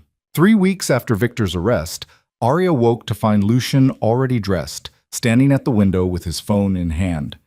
The tension in his shoulders told her something was wrong before he even spoke. "What happened?" she asked, sitting up. "Victor's lawyer is filing motions to get him released on bail, claims improper detention, lack of evidence." Lucien's jaw was tight. "He has judges in his pocket. There's a real chance he walks." Arya's stomach dropped. "And if he does? Then he comes for us. For me, for you, for everyone who helped take him down." He turned to face her. "I won't let that happen." "What are you going to do?" "Whatever it takes." The coldness in his voice made her chest constrict. "I have a meeting in an hour. People who can apply pressure, make sure the right decisions get made." "You mean bribe officials?" "I mean protect my family." He crossed to the bed, cupping her face. "This is my world, Arya. Sometimes the right thing and the legal thing aren't the same." "I know." She did know. She'd learned enough over the past month to understand that Lucien's empire existed in shades of gray, not black and white. "Just don't lose yourself in it." "I won't." He kissed her forehead. "I have someone to come back to now." After he left, Arya got dressed and went downstairs to find Elena in the kitchen, looking worried. "You heard?" Elena asked. "About Victor." "Yes." Arya poured herself coffee. "Lucien's handling it. That's what worries me." Elena set down the dish she was washing. "I've worked for Mr. Moretti for 8 years. I've seen him handle problems before. But he's different now since you came. He has something to lose." "You think that makes him more dangerous?" "I think it makes him more desperate." Elena's eyes were kind but concerned. "Men like him, when they finally let themselves care about something, they'll destroy anything that threatens it, even themselves." The words stayed with Arya all morning. She tried to distract herself with books, with walks through the garden, with anything that would stop her mind from spinning worst-case scenarios. But by afternoon, when Lucien still hadn't returned, anxiety had her pacing the library like a caged animal. Her phone buzzed. A text from a number she didn't recognize. "Your husband thinks he's won. He hasn't. Tell him Victor sends his regards." Arya's blood turned to ice. She was dialing Lucien before she could think, her hands shaking so badly she almost dropped the phone.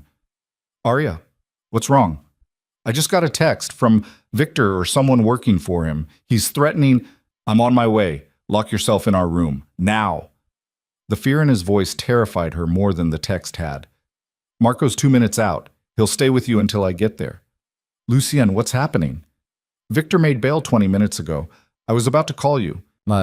She heard him moving, heard car doors slamming. "I'm 10 minutes away. Do not open the door for anyone except Marco. Understand?" "Yes." "Be careful. Always." The line went dead. Arya ran upstairs, her heart hammering.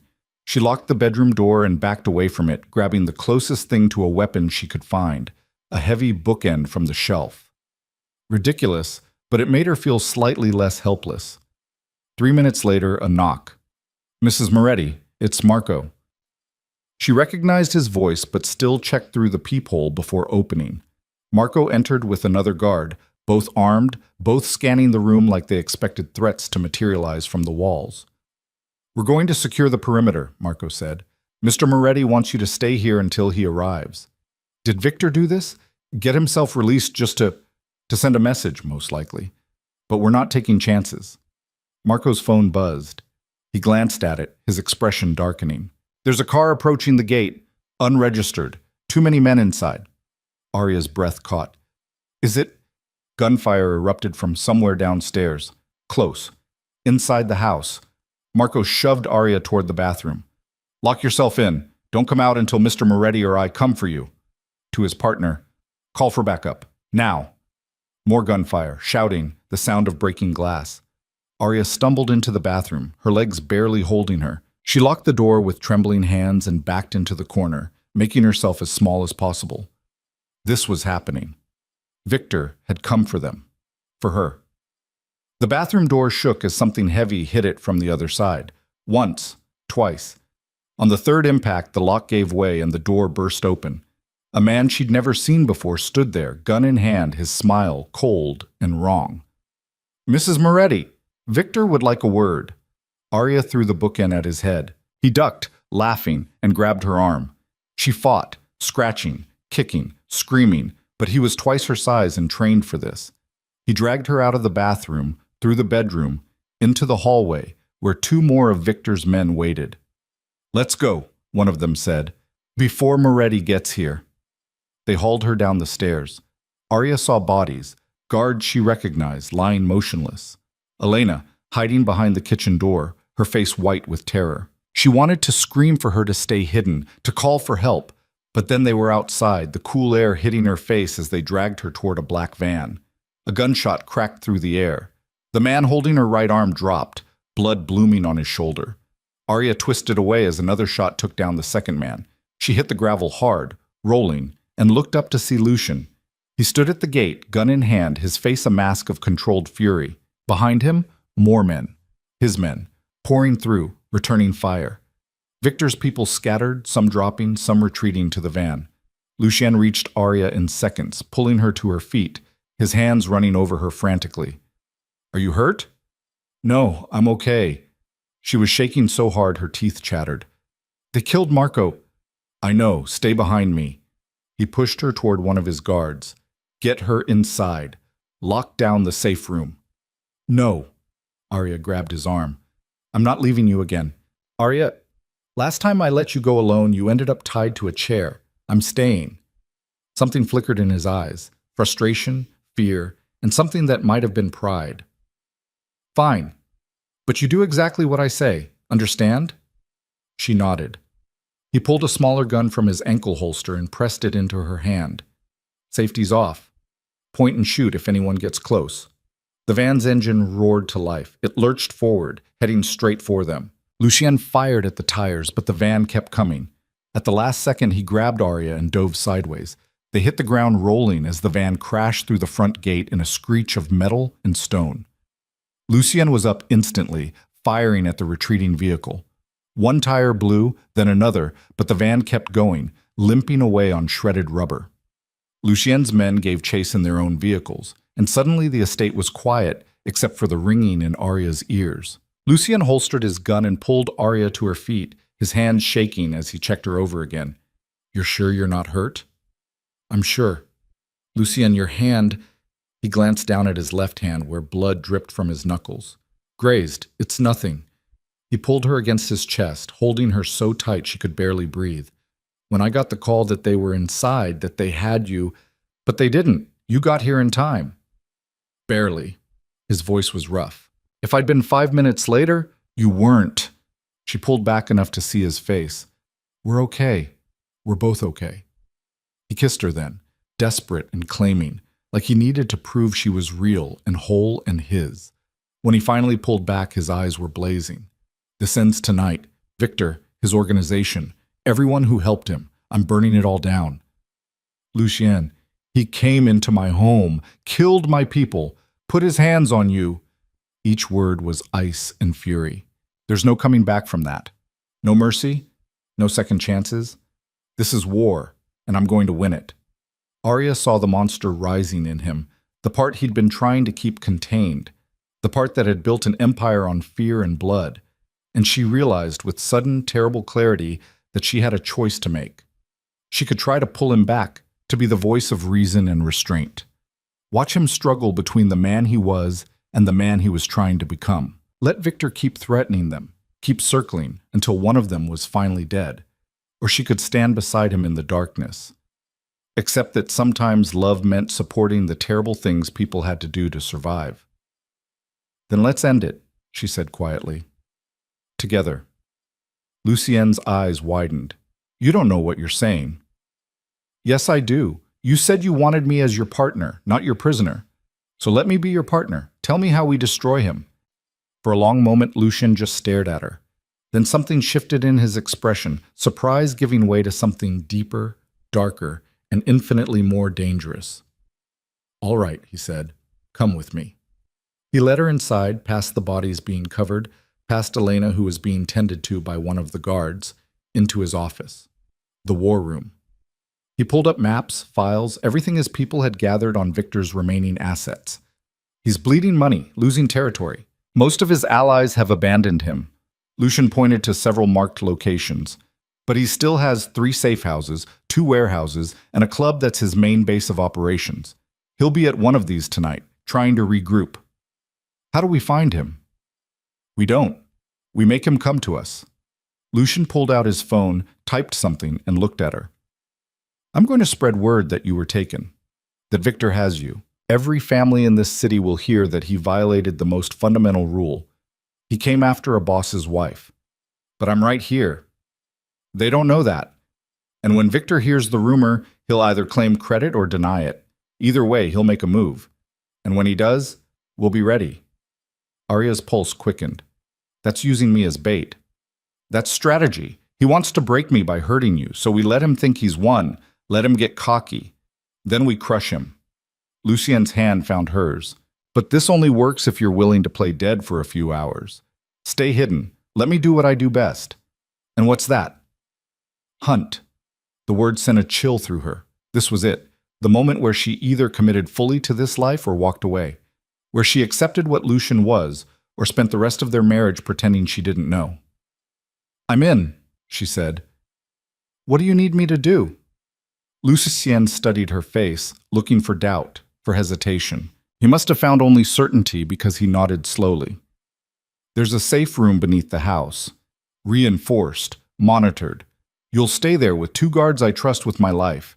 You watch everything unfold on the security feeds, and you don't come out until I personally come for you. And you? I'm going to make Victor believe he's destroyed me. That losing you broke something fundamental. His thumb traced her cheekbone. Won't be hard to sell. If anything actually happened to you, it would. Lucien, I love you. The words came out raw, unguarded. I should have said it weeks ago. Should have told you every day since I realized it. But I'm saying it now before this starts. Because if something goes wrong, nothing's going wrong. Arya grabbed his face, forcing him to look at her. You're going to execute this plan perfectly. You're going to end Victor. And then you're going to come get me. And we're going to live the rest of our lives without looking over our shoulders. Understand? A smile ghosted across his face. When did you become so fierce? About the time I married a monster and fell in love with the man underneath. He kissed her hard, pouring everything he couldn't say into it. When they broke apart, they were both breathing hard. Let's do this, he said. 3 hours later, Arya was locked in the safe room, a reinforced bunker beneath the estate that she hadn't even known existed. Monitors showed feeds from around the property and several locations across the city. Lucien had left 2 of his most trusted guards with her, men who'd been with him for over a decade. She watched on the screens as Lucien's plan unfolded. Word spread through the underworld like wildfire that Victor had kidnapped Arya Moretti. Within an hour, Three of the city's most powerful families had called Lucian, offering support, promising retribution if he gave the word. Victor's remaining allies were abandoning him in droves. His empire was collapsing in real time. "It's working," one of the guards said, watching a different monitor. "Victor's people are scrambling. Half of them are jumping ship." "Where's Victor?" Arya asked. "Still at his club. He's trying to rally what's left of his crew." The guard pointed to a screen showing thermal imaging of a building across town. "But they're deserting. He's down to maybe 15 men." 15 men with guns," Arya said. "That's still dangerous." "For normal people, yes. For Mr. Moretti?" The guard's smile was grim. "He's handled worse odds." On another screen, Arya watched Lucien coordinate his forces. He was in constant communication with his lieutenants, moving pieces like chess across the city, blocking escape routes, cutting off supply lines, systematically dismantling everything Victor had left. At midnight, Lucien's phone rang. Arya couldn't hear the conversation, but she saw his expression sharpen. He gave orders to his men, coordinated movements across multiple locations. The final phase was beginning. "They're moving on the club," the guard confirmed. "Victor's trapped. No way out." Arya's hands clenched as she watched Lucien's convoy pull up outside Victor's headquarters. 30 men, all armed, all loyal. They surrounded the building with military precision. No escape, no backup coming. Just Victor and his dwindling crew against an army that wanted blood. Lucien made one phone call before entering. Arya's phone buzzed a second later. "Are you watching?" he asked. "Yes." "This ends in the next hour, one way or another." His voice was steady, but she could hear the underlying tension. "Arya, if this goes wrong, it won't. But if it does, everything's set up for you. Money, properties, protection. Documents are in the safe in our room. Combination is your birthday." Her throat tightened. "Don't talk like that. I need you to know you're my wife, you're my heir. Everything I have is yours." He paused. "And if I don't make it out, you get as far from this city as possible. You understand? Take the money and run." "I'm not running, and you're coming back to me." "Then I will." His voice softened. "I love you. I should have said it before, but I'm saying it now. I love you, Arya." Tears burned her eyes. "I love you too. Now go finish this and come home." The line went dead. On the monitors, she watched Lucien enter the club, his men flanking him like an honor guard marching to war. The wait was agony. The cameras inside the club were limited. A few security feeds that showed hallways. The main room, glimpses of movement. She heard gunfire, brief and controlled. Not the chaos of the warehouse, but surgical precision. Lucien's men knew exactly what they were doing. "There," one of the guards said, pointing to a screen. "Second floor. That's Victor." Arya leaned forward, her heart in her throat. Victor was cornered in what looked like an office, 3 of his men with him, all armed. The door burst open and Lucien entered, gun raised. The confrontation was silent on the monitors, but she could read the body language. Victor saying something, probably threats or bargains. Lucien's response short, final. Victor's men dropped their weapons. Smart. They knew when they were beaten. But Victor himself lunged for Lucien, producing a knife from somewhere. Arya's scream caught in her throat as she watched Lucien sidestep, grab Victor's wrist, and twist. The knife clattered to the floor. Victor went down hard, and Lucien's gun was at his temple before he could move. The screen showed Lucien leaning down, saying something directly into Victor's ear. Whatever it was made Victor's face go white. Then Lucien stepped back and his men hauled Victor to his feet, zip-tying his hands behind his back. "It's over," the guard said. "Boss did it." Arya sagged against the wall, relief flooding through her so intensely she thought she might collapse. On the screen, she watched as Victor was dragged out of the club and shoved into an unmarked van. Lucien stood in the doorway, phone to his ear, coordinating cleanup. Her phone rang. She answered before the first ring finished. "Are you hurt?" "Scratched. Nothing serious." Lucien's voice was tired but steady. "Victor's in custody. Real custody this time. Not the kind money can buy out of. I've got friends in the federal system who've been wanting him for years. He's their problem now. And his organization? Scattered, broken. The families are already dividing up his territory. By morning, it'll be like he never existed. He paused. I'm coming to get you, 5 minutes. I'll be waiting. Those 5 minutes felt like hours. When the safe room door finally opened, Arya was standing, ready. Lucien looked exhausted, his shirt torn, a cut on his cheek, his knuckles bruised, but he was whole, alive. She crashed into him and he caught her, holding tight. It's done, he murmured into her hair. It's really done. Victor's finished. We're safe. We're safe, Arya repeated, testing the words. They felt foreign after so much fear. Lucien pulled back enough to cup her face. I meant what I said about loving you. I know. I meant it too. She looked up at him, seeing exhaustion and relief and something that looked like peace. What happens now? Now we go upstairs. I take a very long shower. We sleep for about 12 hours. His thumb brushed her cheekbone. And then we start figuring out what our life looks like without someone trying to kill us. Sounds perfect. They made their way upstairs, Lucien's arm around her waist, both of them leaning on each other. The house was quiet now, the bodies cleared, the damage being assessed. Elena met them in the hallway, tears streaming down her face. Thank the stars, she breathed. When I heard the shooting, we're okay, Lucien said gently. Are you hurt? No, just frightened. Elena wiped her eyes. I'll make tea. And food. You both need to eat. In the morning, Lucien said. Right now we just need rest. They made it to the bedroom, and Lucien locked the door behind them with a finality that felt like closing a chapter. He stripped off his ruined clothes and headed for the shower.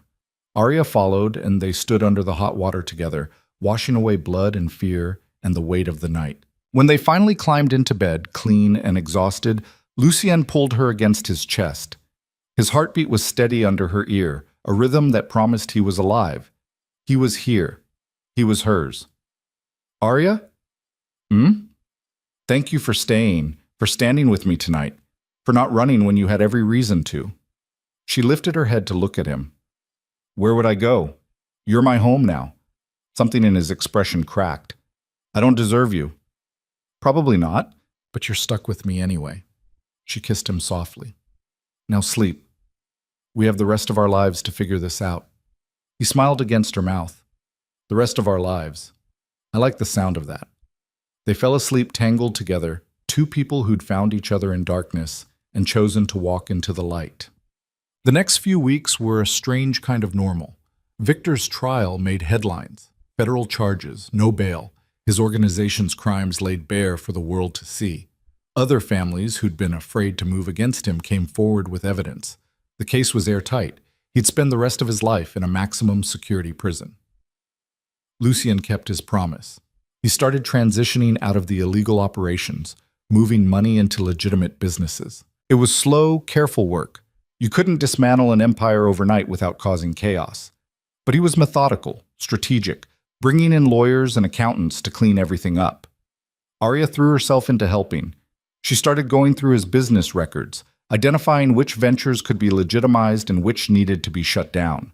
She had a head for numbers, it turned out, and a moral compass that helped guide which direction they should go. You're good at this, Lucien said one evening, watching her work through spreadsheets in his office. I had a lot of time to think while I was locked in this house. Figured I should make myself useful. You were always useful. You kept me human. She looked up at him. You're still human. You just forgot for a while. He moved behind her chair, his hand settling on her shoulders. I'm going to start a foundation. Use some of the money to help people like your father. People who got in over their heads and need a way out that doesn't involve selling their children. Arya's breath caught. Lucien, it won't fix what I did. Won't change how we started. But maybe it'll prevent it from happening to someone else. His hands tightened slightly. I want to build something good. Something we can both be proud of. She stood and turned to face him. What would you call it? I was thinking the Elena Foundation. After my mother. He looked almost shy. She believed in second chances, in helping people who'd made mistakes. This feels right. It's perfect. Arya wrapped her arms around his waist. We'll build it together. Together, he echoed, and it sounded like a promise. Over the following months, They worked to establish the foundation. Lucien put up the initial funding, more money than Arya had ever seen, laundered and cleaned and ready to do good instead of harm. They hired staff, set up application processes, started reaching out to families who needed help. The first family they saved was a mother with 2 daughters whose husband had gambling debts. Instead of having to sacrifice her children, she got financial counseling, debt consolidation, and a fresh start. When she came to thank them, tears streaming down her face, Arya saw something shift in Lucien. The weight he carried got a little lighter. "This is what power should be used for," he said that night, holding Arya close. "Not control or fear, actually helping people." "You're learning," she teased gently. "You're teaching." He kissed her temple. "I'm a slow student, but I'm trying." They were lying in bed, the windows open to let in the cool night air. The estate felt different now, less like a fortress, more like a home. Lucien had reduced the guard presence, upgraded security to be less intrusive. They'd even started hosting small dinner parties, normal gatherings with normal people, trying to build a normal life. "I saw my father yesterday," Arya said quietly. Lucien went still. "You did?" "He called, asked if we could meet. I said yes." She felt Lucien tense beneath her. "I needed closure." "How was it?" "Hard." He apologized, tried to explain, said he thought he was protecting me by giving me to you. She laughed bitterly. "I told him he was a coward who took the easy way out, and I'd never forgive him for it." "Arya, but I also told him I was happy. That somehow, despite everything, I'd found something real with you. That his terrible decision accidentally gave me a life I wouldn't trade." She lifted her head to look at Lucien. His face when I said that, I think he realized he never actually knew me, never understood what I was capable of surviving. "Are you going to see him again?" "Maybe. Someday. When I'm ready." She settled back against Lucien's chest. "Right now I'm focused on us, on building this life we're creating." "I like that plan." His hand traced patterns on her back. "Speaking of building our life, I've been thinking. Dangerous. I want to marry you again." Arya lifted her head, confused. "We're already married." "I want to do it right this time. No coercion, no deals, just you and me, choosing each other." His eyes were serious. "I want to stand in front of people who matter and promise to love you, honor you, be your partner in everything. I want you to have the wedding you deserved the first time." Her throat tightened. "Lucien, you don't have to answer now. Just think about it." He tucked hair behind her ear. "I know how we started was wrong, but I want our future to be right. And that starts with giving you a choice, really giving you one." Arya thought about it for a long moment. The girl who'd stood at that altar months ago would have run screaming, but she wasn't that girl anymore. She was stronger, fiercer, someone who'd learned that love could grow in the darkest soil and bloom into something beautiful. "Yes," she said. "Let's do it. Let's get married for real." The smile that spread across Lucien's face was pure joy. "Yeah? Yeah. But I'm planning it this time, my way. Anything you want. And you're writing your own vows. None of this scripted nonsense." "Deal." He pulled her into a kiss that was soft and sweet and full of promise. "I love you, Arya Moretti." "I love you too." She'd stopped being surprised by how true it was. "Even though you're still bossy and overprotective and occasionally terrifying, I prefer confident, cautious, and commanding." "Of course you do." They got married 6 months later, on a beach at sunset with 50 people who actually mattered to them. Elena was there, crying happy tears. Lucien's most trusted men stood as groomsmen, their weapons checked at the door for once. Arya's college roommate flew in, shocked and delighted to see her friend not just surviving, but thriving. Arya wore a simple white dress, nothing like the suffocating gown from before. Her hair was loose, her feet bare in the sand. She felt free, whole, chosen. Lucien wore a suit but no tie, looking more relaxed than she'd ever seen him. When it came time for vows, his voice was steady and sure. "Arya, I didn't know what I was looking for when I married you the first time. I thought I needed control, needed power, needed to keep everyone at arm's length to stay safe." He took her hands. "You showed me I was wrong. You taught me that real strength comes from vulnerability, that love doesn't make you weak, it makes you human. I promise to spend the rest of my life being worthy of you, to choose you every day, the way you've chosen me, to build a life with you that's based on trust, not fear, partnership, not possession, and to love you with everything I have for as long as I breathe. Arya's eyes were streaming, but she smiled through it. Lucienne, you bought me like property and trapped me in a cage. You should have been the villain of my story. Instead, you became my partner, my protector, my home. You learned to be better because I demanded it. You changed because I refused to accept less. I promise to keep demanding better from you, to keep pushing you to grow, to never let you settle for the easy path. I promise to stand with you in the darkness and celebrate with you in the light. And I promise to love you, not despite how we started, but because of everything we've overcome to get here. The officiant pronounced them husband and wife, for real this time. When Lucian kissed her, it felt like sealing a promise they'd both chosen to make. The reception was simple: good food, better wine, dancing under string lights as the sun set over the ocean. Arya danced with Lucienne, with Elena, with the groomsmen who treated her like family now instead of a liability. She laughed more than she had in years, felt lighter than she could remember. As the night wound down and guests started to leave, Lucian pulled her away from the crowd. They walked down the beach, waves lapping at their feet, the world quiet except for the ocean. "Happy?" he asked. Deliriously. She leaned into him. "Thank you for this, for letting me have the wedding I wanted. Thank you for wanting to marry me again, for giving me a second chance." He stopped walking, turning to face her. "I know I don't say it enough, but you saved me, Arya.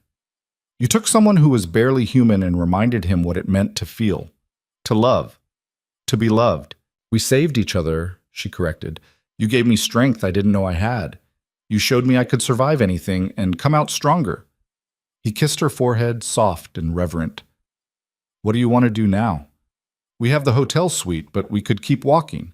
Could stay out here all night if you want." "Let's go back. I want to start our honeymoon properly this time." She grinned up at him. No armed guards outside the door. No enemies plotting revenge. Just us. "Just us," he agreed. "I like the sound of that." They walked back hand in hand, two people who'd found each other in the worst possible way and built something beautiful from the wreckage. A year later, Arya stood in what had become her favorite room in the house. Not the library anymore, but the office she'd set up for the foundation. They'd helped over 100 families now, prevented countless children from being bartered away to pay their parents' debts. The work was hard, emotionally draining, but vital. She was reviewing applications when Lucienne appeared in the doorway, holding 2 cups of coffee. "Thought you could use this," he said, setting one on her desk. "You're a lifesaver." She accepted it gratefully. "How was your meeting?" "Productive.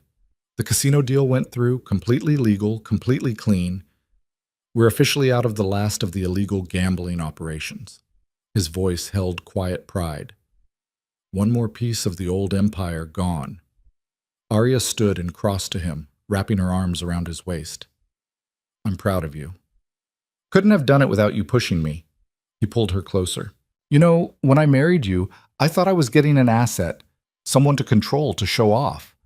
And instead you got a pain in your ass who reformed your entire operation.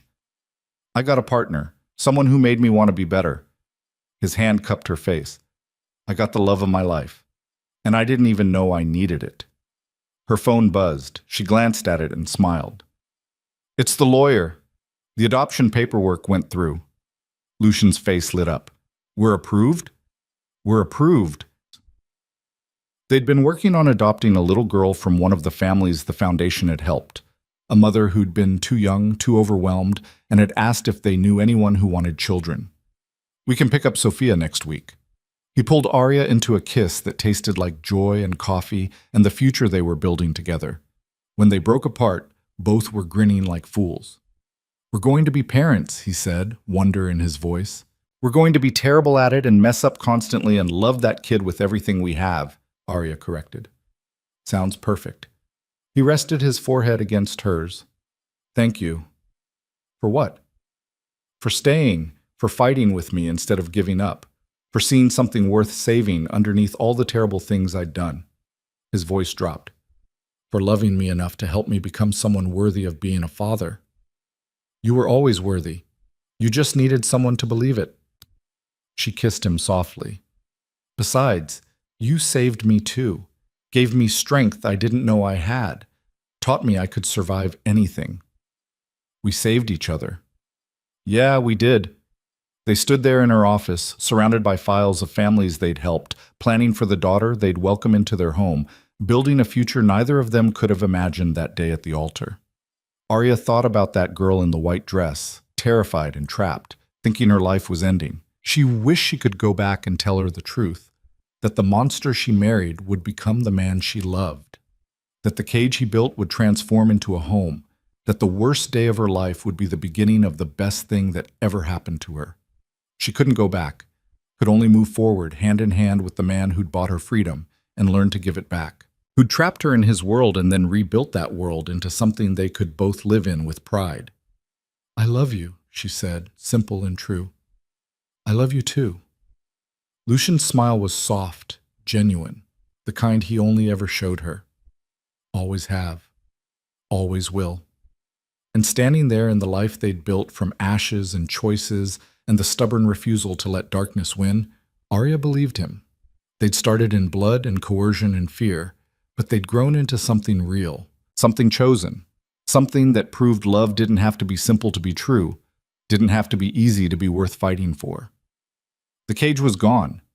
The monster had learned to be human, and the girl who'd been forced to the altar had become a woman who stood there willingly, proudly, knowing exactly who she'd chosen and why.